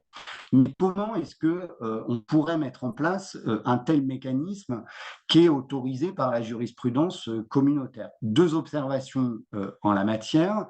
La première, c'est que si on prend la jurisprudence communautaire, on nous dit que ce mécanisme de purge progressive des congés payés acquis peut être mis en place par des dispositions ou pratiques nationales telles que des conventions collectives. Je cite un arrêt de la CJUE de 2011. Donc, ça veut dire que concrètement, soit la loi prévoit ce dispositif, ce qui n'est pas notre cas aujourd'hui en droit français. Soit on a une convention collective qui prévoit ce mécanisme-là. C'est déjà le cas en France pour, par exemple, la métallurgie ou l'ancienne convention collective des administrateurs judiciaires, j'ai oublié le nom, mais on a déjà 2 conventions collectives qui prévoient un mécanisme de ce type-là. Mais le fait que la Cour de justice de l'Union européenne utilise le terme de disposition ou pratique nationale, ça semble exclure la possibilité de prévoir ce mécanisme de purge par un accord d'entreprise ou par une décision unilatérale de l'employeur. Mais ce n'est pas très clair encore aujourd'hui en la matière. Et d'ailleurs, si on prend l'un des arrêts récents de la Cour d'appel de Paris rendu en la matière, la Cour d'appel de Paris semble entrouvrir la porte à une possibilité d'instaurer ce système de purge que je viens d'exposer par le biais d'un accord d'entreprise. Là, ça fait partie des zones de flou à l'heure actuelle. Donc aujourd'hui, on n'a pas d'outils juridiques dans la loi, hein, donc ce qui incite d'ailleurs très fortement à ce que le législateur intervienne. C'est le sens, je le disais, en préambule de la pétition lancée par la CPME, et c'est de mon point de vue tout l'intérêt de cette pétition. Et la deuxième interrogation, c'est que certes, notre droit français, la loi, le Code du travail, ne prévoit pas ce système de purge à l'heure actuelle, mais pour pallier à cette carence de la loi, ça pourrait être prévu par convention collective de manière certaine. Donc là, c'est aux partenaires sociaux de branche de faire le job, hein, si vous me permettez l'expression, voire même on pourrait tenter de l'instaurer, mais avec une incertitude, par le biais d'un accord d'entreprise. Alors, aujourd'hui, dans le Code du travail français, il n'y a rien en la matière. Et est-ce que c'est normal, en quelque sorte, que notre droit français ne prévoit pas ce système de purge? La Cour de justice de l'Union européenne a commencé à répondre à cette question la semaine dernière dans son arrêt du 9 novembre. Ça pose en fait la question du point de savoir si les États membres, dont la France, doivent obligatoirement prévoir dans leur législation interne une limitation du droit à congé payé, ou est-ce que c'est une simple faculté? Alors, la Cour de cassation avait été interrogée sur le sujet il y a quelques années, en 2017, et elle avait considéré, elle, la Cour de cassation, qu'il n'y avait pas d'obligation pour les États membres, et donc pas d'obligation pour la France, de prévoir ce système de purge des congés payés pour qu'il n'y ait pas un droit illimité à congés payés pour un salarié en arrêt de travail pendant un long moment. La Cour de justice de l'Union européenne semble dire le contraire, hein, puisque la semaine dernière, elle dit qu'il incombe aux États membres de définir et d'instituer des limites temporaires au report du droit à congé payé. Donc là encore, ça plaide, et ça va dans le sens de la pétition lancée par la CPME, ça plaide en faveur d'une intervention du législateur. Donc, il faut s'attendre très vraisemblablement à ce qu'il y ait une loi qui soit présentée, adoptée là prochainement. Je le disais en préambule, hier a été présentée en Conseil des ministres une loi d'adaptation du droit français au droit de l'Union européenne. Il n'y a rien en la matière à ce stade, dans cette première version du projet de loi, mais très vraisemblablement que les choses vont évoluer à l'occasion du débat parlementaire. À mon sens, mais là encore, hein, ce sont des hypothèses qui sont émises, il pourrait y avoir à minima 2 axes qui pourraient être retenus dans le cadre de cette future loi. La première, c'est de prévoir qu'à défaut de convention collective prévoyant un mécanisme de report en la matière, eh bien que la loi prenne le relais en quelque sorte en prévoyant qu'il y a une limitation du report des congés payés acquis à 15 mois, par exemple, puisque 15 mois, on sait que ça a été validé par la jurisprudence communautaire, ce qui permettrait là de purger progressivement les droits à congés payés acquis, voire, ça pourrait être le deuxième axe de cette loi, à exclure la possibilité de report de la 5e semaine de congés payés, puisque au niveau des textes européens, il n'y a que 4 semaines de congés payés qui sont garanties. Et à mon sens, c'est une possibilité que le législateur pourrait emprunter, puisque une exclusion du report d'une 5e semaine de congé payé. Ça a déjà été admis par la CJUE en droit finlandais et en droit allemand. On a eu 2 décisions en la matière en 2019 et en 2012. Mais pour terminer sur ce point, attention, premièrement, la loi aujourd'hui n'est pas encore parue, hein, et deuxièmement, quand bien même il y a une loi qui sera adoptée en la matière, elle n'aura pas d'effet rétroactif. Donc ça veut dire que ce système de purge progressif des congés payés, on ne pourrait, de mon point de vue, l'appliquer que à compter de la date d'entrée en vigueur de la loi et pour les congés payés qui sont acquis ou en cours d'acquisition, et ça ne nous prémunirait pas pour les contentieux déjà nés.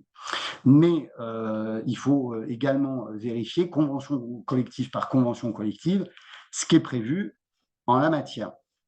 Donc, dans l'attente de cette évolution législative qui est annoncée, comment est-ce qu'il faut réagir pour les arrêts de travail qui sont en cours depuis le 13 septembre 2023. Je le disais tout à l'heure, de mon point de vue, mais c'est une position personnelle, on n'a pas trop d'autre choix que d'appliquer la nouvelle jurisprudence et donc de faire acquérir des congés payés aux salariés.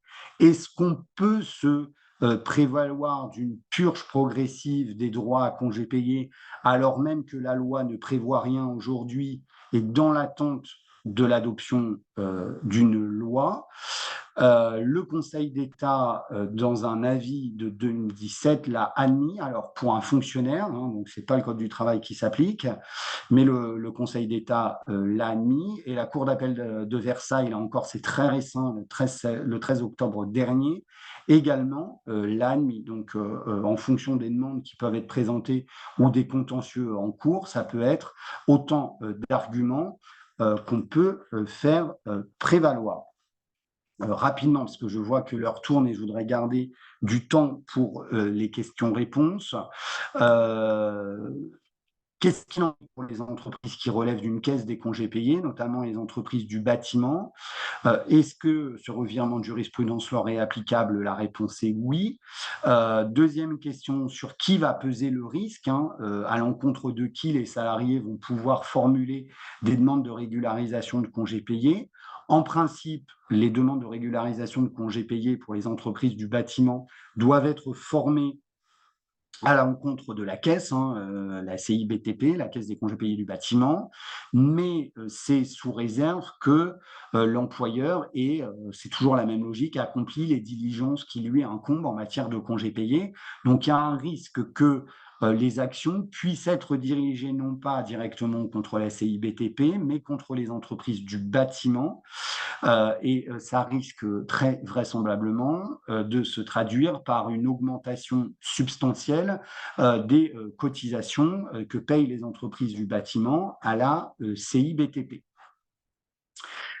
Cinquième question, maintenant qu'on a vu quel était l'impact en termes d'acquisition de droits à congés payés pendant un arrêt de travail. On a dit tout à l'heure que c'était les 5 semaines de congés payés qui étaient concernées, non pas les 4 semaines de congés payés. Attention, une précision sur ce point, la Cour de cassation va même plus loin, puisqu'elle dit que ce sont l'ensemble des congés payés légaux, donc les 5 semaines qui sont concernées, plus les éventuels congés supplémentaires dont peut bénéficier un salarié pour enfant à charge en application des dispositions de l'article L3141-8 du Code du travail. Et la Cour de cassation va encore plus loin, puisqu'elle considère que si dans l'entreprise, il existe des congés payés supplémentaires pour ancienneté, par exemple, en application de la convention collective, un certain nombre de conventions collectives qui prévoient des droits à congés payés pour ancienneté supplémentaire en la matière, et bien que ces congés payés supplémentaires conventionnels pour ancienneté sont également concernés par l'acquisition pendant une bataille. Donc là, on rajoute une louche, si vous me permettez l'expression, et on vient alourdir encore le coût pour l'entreprise. Est-ce que ce revirement de jurisprudence s'applique également aux congés supplémentaires pour fractionnement que peut revendiquer un salarié? À notre sens, la réponse est non, puisque le salarié, par définition, n'a pas fait valoir ses droits à congés payés. De la même façon, de notre point de vue, ça ne veut pas dire qu'un salarié qui est en congé sabbatique ou en congé parental d'éducation peut prétendre désormais à des droits à congés payés, hein. Les décisions du 13 septembre sont bien cantonnées à la situation du salarié en arrêt de travail. De la même manière, ça n'impacte pas les règles qu'on connaissait jusqu'alors sur l'acquisition des RTT pour les entreprises qui ont encore des dispositifs de RTT. De la même manière, ça ne veut pas dire que désormais toutes les périodes d'absence pour maladie doivent être considérées comme générant d'ancienneté pour le salarié, sauf si la convention collective prévoit le contraire. Et puis, il y a une interrogation qui se pose pour les salariés qui sont en invalidité deuxième catégorie et qui sont encore inscrits à l'effectif de l'entreprise. Vous savez qu'un salarié en invalidité de deuxième catégorie, qui est indemnisé par la CPAM, il peut demander, même s'il ne travaille plus, à continuer à rester inscrit dans les effectifs de l'entreprise pour pouvoir continuer à bénéficier notamment des régimes de protection sociale complémentaire de l'entreprise. Et dans ce cas-là, il doit continuer à fournir des arrêts de travail à l'entreprise. L'entreprise ne paye plus rien, c'est la sécurité sociale qui paye, mais il doit fournir des arrêts de travail. Dans ce cas-là, est-ce que ça veut dire que le salarié en invalidité deuxième catégorie qui continue à fournir des arrêts de travail à l'entreprise doit acquérir des congés payés?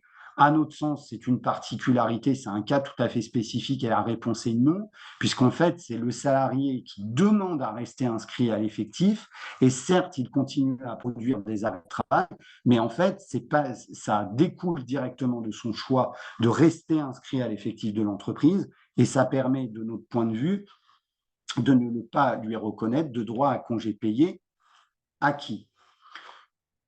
Je ne vais pas avoir le temps de dérouler toutes les slides, mais je vais terminer par celle-ci, puis après, je vous propose qu'on s'arrête et qu'on prenne les questions. À ce stade, qu'est-ce qu'il est préconisé de faire? À mon sens, il y a plusieurs approches différentes. La première, c'est qu'on ne peut pas ignorer évidemment ce revirement de jurisprudence. Il faut agir du côté de nos entreprises, mais il ne faut pas se précipiter non plus parce qu'on l'a vu ensemble, hein, le sujet est extrêmement évolutif. Agir de différentes manières, et là encore, je pense qu'il faut distinguer selon que l'arrêt de travail est antérieur ou postérieur au 13 septembre 2023. Pour les arrêts de travail antérieurs au 13 septembre 2023, moi, ce que je préconise, c'est de dresser un état des lieux de la situation au cas par cas. Déjà, il faut regarder quelle est la convention collective applicable à l'entreprise. Est-ce que la convention collective applicable à l'entreprise, elle prévoyait déjà un maintien de l'acquisition temporaire certes, mais un maintien temporaire de l'acquisition de congés payés pour les salariés malades? Si oui, dans quelles conditions? Si oui, au cours des 3 dernières années, par exemple, quel est l'état des arrêts de travail au sein de l'entreprise? Ça va nous permettre de voir un peu l'étendue ou pas de la catastrophe, de l'application de ce revirement de jurisprudence à des situations antérieures. Dans certaines hypothèses, les demandes qui pourraient être formulées à ce titre-là vont être importantes en termes de nombre, en termes d'argent, hein, en termes de quantum.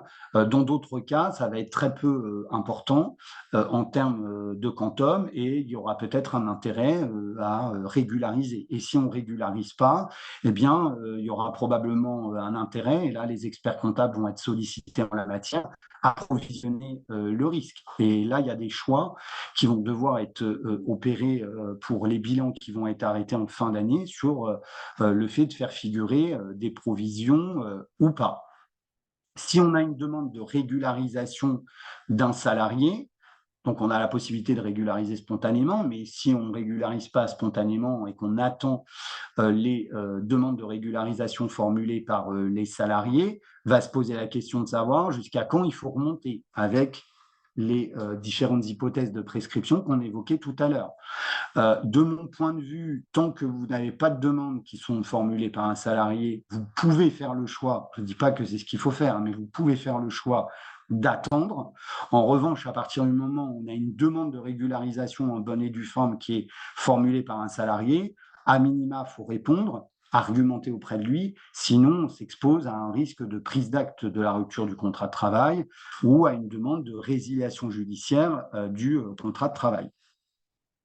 Pour les entreprises dotées de représentants du personnel, je pense qu'on a un intérêt à informer le CSE et à ouvrir une discussion, une communication transparente en la matière, ne serait-ce qu'en reprenant tous les éléments qu'on vient de voir ensemble. Là, vous voyez qu'il y a un certain nombre d'éléments et de zones d'ombre et de choses qu'on attend et donc un cadre juridique qui est lui-même évolutif.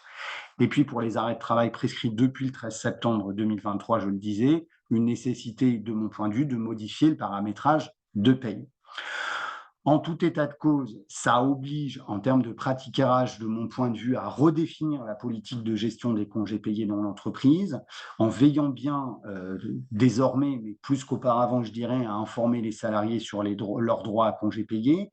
Et puis, pour faire partir les délais de prescription qu'on évoquait tout à l'heure, nécessité d'informer et nécessité de mettre en mesure le salarié de prendre ses congés payés quand le salarié revient de son arrêt de travail, ou de le mettre en demeure de les prendre, à défaut de quoi ils seront perdus, et donc en informant expressément que s'il ne prend pas ses droits à congés payés, ils seront perdus. Troisième observation, en fonction des évolutions à venir, notamment au niveau législatif, prévoir et informer les salariés d'une extinction du droit à congé payé au terme d'un certain délai. Donc là, il y a un choix qui s'offre aux entreprises. Soit on attend la publication de la loi, soit on décide d'agir dès maintenant, par exemple par voie d'accord d'entreprise, avec quand même une incertitude, je le disais, sur la possibilité de prévoir une telle limitation et extinction par le biais d'un accord d'entreprise. Et puis, quatrième observation, la nécessité, de mon point de vue, de redéfinir ou de définir tout court, ça dépend, la politique de gestion des arrêts de travail dans l'entreprise. En la matière, pour un salarié qui est en arrêt de travail depuis un long moment, on avait quelquefois tendance à laisser courir les choses, puisqu'on se disait, bon, bah, le salarié, il n'acquiert pas d'ancienneté, il est indemnisé par la sécurité sociale, je ne paye plus de complément employeur, c'est la prévoyance qui a pris le relais. Finalement, ça m'embête qu'il ne soit pas là, certes, parce que je dois le remplacer, ça coûte un peu d'argent, mais je ne m'acquitte plus directement de rémunération. Ça change quand même un peu la donne, désormais, puisque le salarié continue à acquérir des congés payés, et donc ça va très vraisemblablement inciter encore plus qu'auparavant à essayer de limiter autant que faire se peut la durée des arrêts de travail dans l'entreprise pour limiter du même coup les acquisitions de congés payés. Donc, en la matière, je vous rappelle d'une part que l'entreprise a la possibilité d'effectuer ce qu'on appelle un contrôle patronal. Donc, dès lors que l'entreprise verse un complément de salaire aux IJSS, elle a la possibilité de diligenter un contrôle pour s'assurer que l'arrêt de travail du salarié est toujours justifié d'un point de vue médical. Et là, on attend en plus des évolutions en la matière avec le projet de loi de financement de la sécurité sociale pour 2024. On peut également, si vous avez réuni des éléments qui vous permettent de considérer que l'arrêt de travail du salarié n'est pas justifié sur le plan médical parce que vous savez que le salarié il se promène ou que le salarié prétend qu'il a un problème à la jambe et qu'il fait du foot tous les dimanches, bah, c'est de procéder à un signalement à la sécurité sociale. Alors, ce qu'on me répond souvent quand je fais état de ça, c'est oui, ça ne fonctionne pas. Si, ça fonctionne. Ça fonctionne, le signalement à la sécurité sociale, à la CPAM, dès lors qu'on a des éléments et que le courrier qu'on envoie à la CPAM, il est suffisamment motivé, suffisamment étayé. Et puis, il y a un outil qui a été instauré par la loi Santé-Travail du 2 août 2021 et qui est entré en vigueur le 31 mars 2022. C'est le rendez-vous de liaison. C'est un outil qui est assez méconnu pour le moment de la plupart des entreprises, mais qui est un outil intéressant, puisqu'il est désormais autorisé que l'employeur prenne le contact d'un salarié pendant son arrêt de travail, ce qu'on ne pouvait pas faire normalement, pour lui proposer de le rencontrer lors d'un rendez-vous de liaison pour évoquer avec lui soit sa reprise du travail, donc vous avez compris, l'idée c'est que la reprise du travail intervienne le plus rapidement possible pour limiter l'acquisition de congés payés, soit dans certaines situations et en fonction des circonstances, d'organiser, le cas échéant, une rupture du contrat de travail, par exemple par le biais d'une rupture conventionnelle. Et ce rendez-vous de liaison, il y a même d'ailleurs une obligation pour les employeurs depuis le 31 mars 2022 à informer le salarié de cette possibilité qui lui est offerte d'avoir un rendez-vous de liaison dès lors que l'arrêt de travail dure pendant au moins 30 jours. Dernière observation, et je m'arrête. Si vous avez des demandes particulières de régularisation de congés payés auxquelles vous ne pouvez pas faire autrement que de répondre favorablement, ou que vous êtes condamné par le biais d'une décision de justice à régulariser des sommes importantes au titre d'une indemnité compensatoire de congés payés, il sera toujours possible derrière d'engager la responsabilité de l'État pour obtenir un remboursement des sommes dont vous avez dû vous acquitter à ce titre-là, puisqu'en réalité, vous, entreprise, pour les arrêts antérieurs au 13 septembre, vous n'avez fait qu'appliquer les dispositions légales. Et ce qui vous placerait dans une situation de condamnation, c'est finalement l'inertie de l'État français en la matière, qui n'a pas transposé, qui n'a pas fait évoluer nos dispositions légales. Et il a été déjà admis qu'on puisse engager la responsabilité de l'État en la matière. Alors, c'est une piste, hein, mais bon, évidemment, ça a un coût, ça demande de l'énergie, ça prend du temps. Et puis, les caisses de l'État, elles ne se remplissent pas de manière magique, hein, c'est l'argent de tout à chacun. Donc, obtenir une condamnation de l'État en remboursement, c'est intéressant pour l'entreprise en question qui le fait parce qu'elle se voit rembourser une somme, mais effectivement, c'est de toute façon toujours la collectivité qui paye en la matière. Je vais m'arrêter là dans la présentation. J'ai juste 2-3 slides derrière, mais c'est sur les évolutions probables à venir. Vous aurez de toute façon le support et vous pourrez en prendre connaissance. Mais je vois qu'il est déjà moins le quart passé et je vois que ça clignote dans le chat. Je vais arrêter le partage d'écran et si vous avez des questions, je vous propose qu'on les prenne, soit celles qui ont été posées dans le chat, soit évidemment de vive Merci. voix.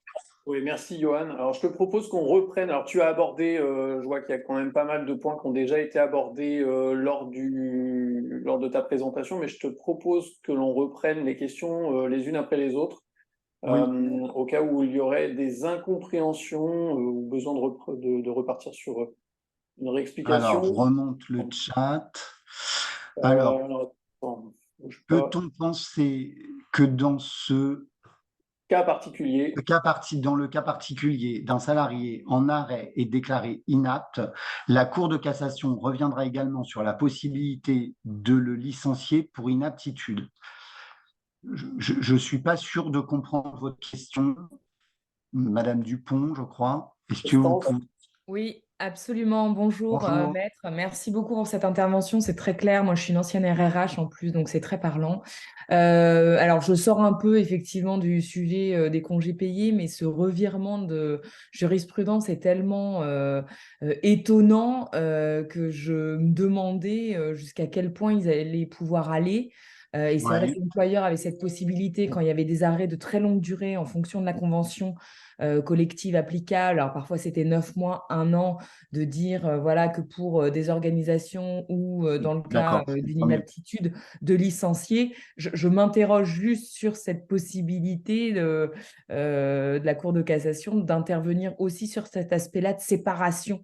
Ouais, je comprends. Voilà, c'était ça un peu l'idée. Alors, je reformule peut-être votre interrogation, si je l'ai bien comprise, qui est la suivante. Effectivement, il est admis par la jurisprudence qu'on peut licencier un salarié pour nécessité de remplacement dès lors que ce salarié est absent et qu'on démontre qu'il y a une désorganisation de l'entreprise du fait de l'absence et une nécessité de pourvoir au remplacement définitif du salarié. C'est un motif de licenciement admis de longue date par la Cour de cassation. C'est une création d'ailleurs jurisprudentielle. Hein. Il n'y a pas de disposition dans le Code du travail en la matière, sous réserve qu'il n'y ait pas des mécanismes de garantie d'emploi, comme on dit dans notre jargon, prévus par les conventions collectives.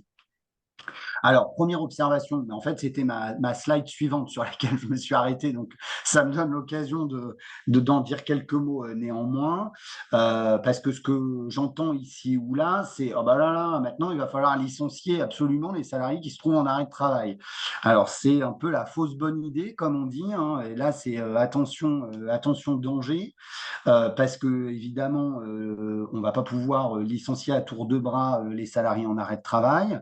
On s'expose à un risque de licenciement discriminatoire et donc frappé de nullité, ce qui est autre chose encore hein, que le défaut de cause réelle et sérieuse, et ça coûte nettement plus cher et les conséquences ne sont pas du tout les mêmes. Première observation. Deuxième observation, et merci parce que votre question me donne l'occasion de le faire, vérifier la convention collective applicable avec les dispositifs de garantie d'emploi qui peuvent exister.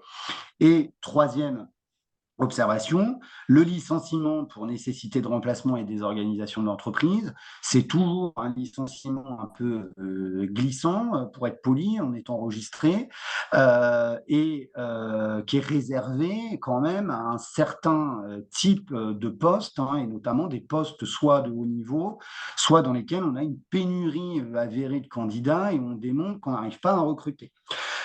En tout état de cause, pour répondre à votre interrogation, est-ce que ça veut dire que ce type de licenciement qui est admis par la jurisprudence est remis en cause?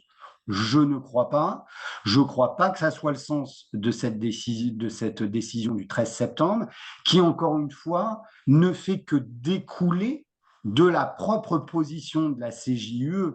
C'est parce que la CJUE prend cette position que la Cour de cassation, qui résiste autant qu'elle peut pendant X années, à un moment cède parce qu'il y a l'arrêt Bauer CJUE de 2018 et que c'est plus tenable. Donc je pense que ça ne vient pas bouleverser notre droit positif tel qu'on le connaît en matière de possibilité de licenciement d'un salarié inapte. En revanche, ça remet au goût du jour l'éventail des solutions qui s'offrent à l'entreprise pour agir d'une part sur la durée des arrêts de travail, d'autre part en termes de rupture du contrat de travail d'un salarié en arrêt de travail. Et ça répond à votre question? Tout à fait, je vous remercie. Je vous en prie. On a une autre question, c'était Ouais. plus pour avoir une confirmation. Acquisition des CP sans limite de durée dans les cas d'arrêt de travail pour cause pro et non pro, c'est bien cela? Point d'interrogation. C'est tout à fait ça, compte tenu du revirement opéré, que l'arrêt de travail soit d'origine pro ou non pro, on continue désormais à acquérir des congés payés, et ce, sans limitation de durée. Et on continue à acquérir. Le seul mécanisme qu'on va pouvoir utiliser, vous l'avez compris, c'est la purge progressive, l'extinction progressive du droit à congés payés acquis. Donc là, c'est pareil, tu en as parlé, mais quid pour le BTP qui est affilié à une caisse de congés payés et verse une cotisation au prorata des salaires bruts? La caisse ne pourra verser de congés s'il n'y a pas eu de versement préalable. Point d'interrogation. Vous avez tout à fait raison, et c'est ce que j'exposais tout à l'heure, d'où la problématique qui risque de se poser, à savoir que la caisse va dire « mais moi, j'ai pas reçu de cotisation à ce titre-là, donc je vous renvoie vers votre employeur », et donc une action contentieuse ou une demande, à tout le moins, qui risque d'être dirigée vers l'entreprise du BTP. Alors à ce sujet-là, j'ai quand même eu moi un premier retour d'expérience, pas plus tard que la semaine dernière, caisse des congés payés du bâtiment de Nouvelle-Aquitaine, donc sur la région de Bordeaux, on intervient pas mal, où il y a un conseiller de la CIBTP Nouvelle-Aquitaine qui a indiqué à une entreprise du bâtiment que s'il y avait des demandes qui étaient formulées, que c'est la CIBTP qui paierait.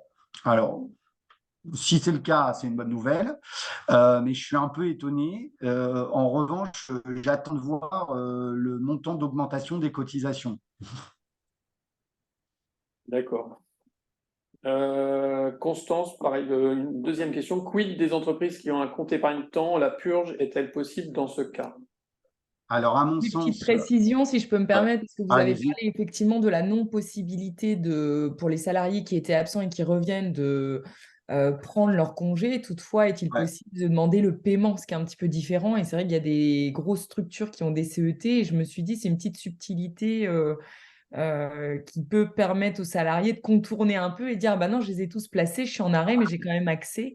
Enfin voilà, un peu le contexte. Alors, c'est une remarque très pertinente, effectivement, puisque quand on est doté d'un CET, d'un compte épargne-temps, on va pouvoir épargner certaines choses sur le CET. Et pour être doté d'un CET, il faut avoir un accord collectif en la matière, et c'est l'accord collectif qui détermine lui-même ce qu'on va pouvoir épargner, quels sont en fait les éléments qu'on va pouvoir placer sur le CET. Et on a souvent, régulièrement, la possibilité de placer la 5e semaine de congé payé, puisque c'est que la 5e semaine de congé payé qu'on peut placer.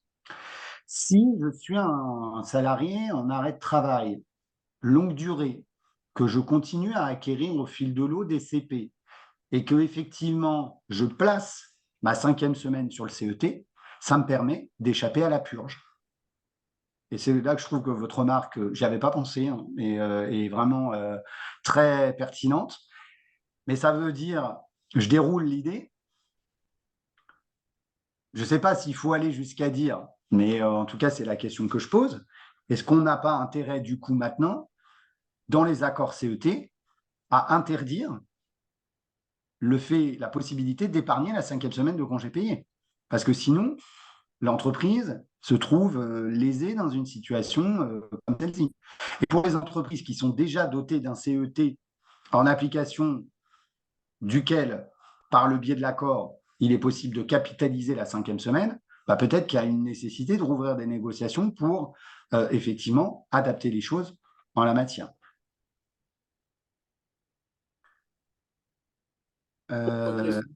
Bonjour, un Oui. salarié décédé le 30 septembre 2023 qui est sorti de nos effectifs et qui a été en arrêt 2 ans. Doit-on faire un rattrapage de 3 ans si la conjointe nous les réclame?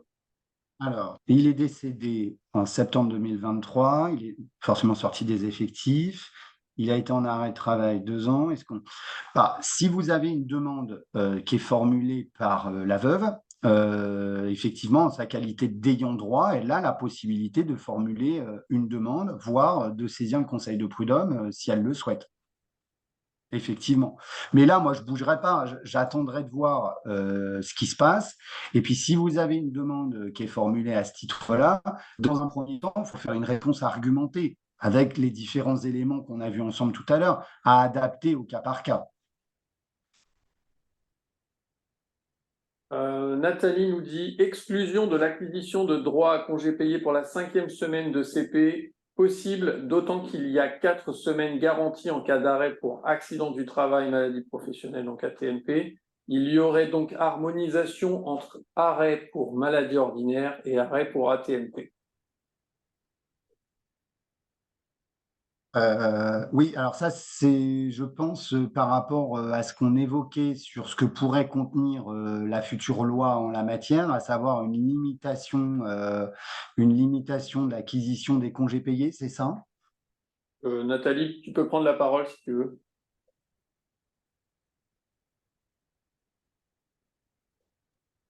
Vous m'entendez là? Oui, c'est bon. Oui, oui, c'était ça, en fait, par rapport à une attente législative. Je me disais qu'il pourrait justement harmoniser avec les existants. Oui, effectivement. Et juste une précision, il y a pas mal de cabinets d'experts comptables qui préconisent, lorsqu'il y a des demandes de salariés qui ont quitté, qui ont déjà signé un reçu pour solde de tout compte. Alors, c'est vrai que je partage un petit peu les inquiétudes sur le reçu pour solde de tout compte, parce qu'il faudrait vraiment qu'il soit très précis de dire que c'est Ça y une est, somme ouais. versée au titre de toute l'antériorité. Mais il y a de plus en plus de cabinets comptables qui disent bah, vous écrivez aux salariés que vous leur verserez, s'il y a une demande postérieure à la rupture, les congés payés, que vous êtes d'accord sur le principe, mais que vous attendez que l'État français légifère et que ce sera versé. Ouais. Alors, Voilà, le moi, risque. je serais un peu plus prudent que ça parce que je trouve qu'en écrivant ça, bah, finalement, on reconnaît d'ores et déjà la créance. Du coup, on est pieds et mains liés par la suite et on a d'autant moins de marge de manœuvre, pardon. Je conseillerais plutôt dans un cas comme celui-ci de faire état des incertitudes qui sont les nôtres à l'heure actuelle, du fait qu'on attend une intervention législative et qu'on ne manquera pas de revenir vers la personne concernée sans s'engager d'ores et Engagé. déjà à payer. Enfin, en tout cas, c'est plutôt comme ça que je le ferai. Mm. Et je voulais juste aussi partager, je suis tout à fait d'accord avec vous sur le risque d'une prise d'acte. Je trouve que c'est quand même très dangereux. Si on a un salarié qui réitère des demandes pour pouvoir bénéficier de congés qu'il aurait acquis pendant ses arrêts, qui a une forte ancienneté, Mm. est-ce que effectivement la prise d'acte pourrait pas être instrumentée en quelque sorte pour pouvoir bénéficier derrière de tout ce qui va en découler, l'indemnité de licenciement, dommages et intérêts? C'est un risque qui est potentiel. Après, je sais pas. Vous rejoins. À partir du moment, effectivement, on a des demandes qui sont formulées parce que ce que j'ai pu entendre ou lire ici et là, c'est oh là là, il faut absolument tout de suite régulariser toutes les situations parce que sinon, on s'expose à des risques de prise d'acte. Oui, enfin, à partir du moment où le salarié a porté une première demande, parce que Oui. s'il n'a pas porté de première demande, sa prise d'acte, à mon sens, ne pourra pas être validée alors même qu'il n'a pas mis en mesure l'employeur de régulariser la situation. Mais ça veut dire aussi que si les représentants du personnel font des demandes lors des CSE qui posent des questions, il faut faire attention aussi aux réponses qu'on va apporter parce que Oui, par définition, on aura répondu aux demandes éventuelles individuelles à venir par je vous rejoins. anticipation. Ouais. Ouais, tout à fait. Non, mais on espère quand même qu'ils vont légiférer vite. A priori, hein, ils avaient annoncé au départ que ce ne serait pas avant 2024. Oui, Hier, il y a le projet de loi transposition qui paraît. Le ministre et la DGT qui sont interrogés. Ça aura peut-être été l'occasion d'introduire des dispositions. Oui, mais on n'est pas encore prêt, nous répondent-ils. Bon, de toute façon, la pression, elle va être sur les parlementaires et il va y avoir des amendements à l'Assemblée nationale et au Sénat. C'est évident. Donc, on va avoir très certainement une réponse dans les prochaines semaines, là, hein.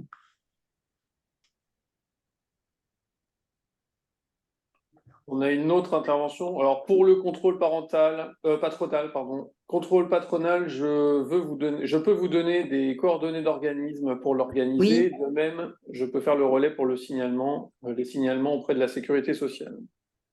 c'est moi qui ai écrit ça, c'est Léa Delacroix. Donc, j'ai des Ah, coordonnées Léa, à vous d'accord. communiquer. Je vois que mon nom apparaît pas, je sais pas pourquoi.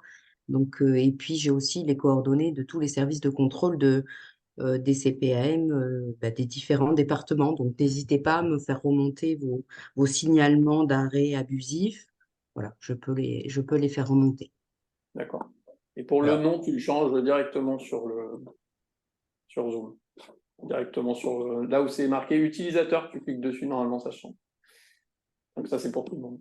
C'est important parce que nous, ça nous permet de voir un peu qui est présent et parce que des fois, on a utilisateur, on a des noms de personnes qu'on ne connaît pas. Donc.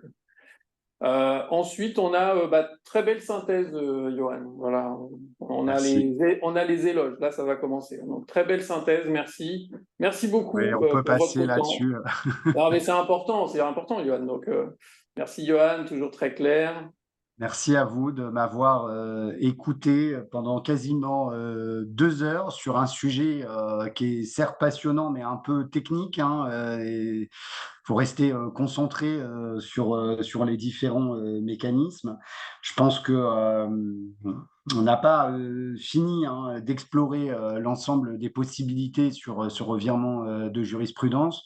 Il va y avoir des développements futurs, c'est certain. On le disait encore tout de suite, certainement une réaction législative, certainement une réaction des partenaires sociaux de branche. Et si parmi vous, il y a des représentants au niveau des branches, il ne faut pas hésiter, de mon point de vue, à se saisir du sujet, c'est important.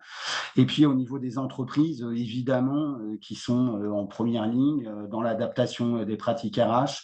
Et puis je pense que malgré tout, par voie d'accord d'entreprise, il y a un certain nombre de choses à faire et de questions à se poser, ne serait-ce que pour clarifier les règles de prise des congés payés au sein des entreprises, puisque maintenant, l'accord d'entreprise prime en la matière depuis la loi El Khomri du 8 août 2016 sur la question spécifique des congés payés. Voilà, peut-être en synthèse, sujet technique, évolutif, mais passionnant. En tout cas, pour répondre à ta question, on a effectivement, on a des branches qui sont représentées, les fédérations. Je pense notamment à la Fédération des entreprises de la propreté. On a des entreprises du secteur de la propreté qui seront présentes. On a le secteur de la formation qui est bien représenté également. On a le secteur de l'industrie qui est bien présent. Donc, bon, après, j'ai pas identifié tout le monde, mais en tout cas, dans les personnes qui se sont inscrites au webinaire et qui étaient fortement intéressées par le sujet, on en retrouve quand même certains secteurs qui reviennent assez souvent. Donc, en tout cas, je te remercie beaucoup pour nous avoir accordé ce temps et nous avoir éclairé sur ce sujet pendant 2 heures. Est-ce que certains d'entre vous souhaitent prendre la parole avant qu'on clôture pour poser 1 ou 2 questions à Johan?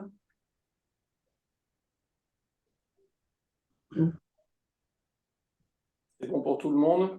Bon, un grand merci à tous. Sachez qu'on vous envoie les éléments dans la journée. Johan et moi, on vous envoie les éléments dans la journée. Et important, pensez à signer la pétition. On va vous renvoyer le lien qui vous renvoie vers celle-ci. Donc voilà. Donc on reste à votre disposition. N'hésitez pas à nous recontacter si besoin. Et encore un grand merci à tous. Donc voilà, très bonne journée. Bonne journée. Au revoir. Au revoir. Merci, au revoir. Bonne journée, au revoir. Bonne journée, au revoir.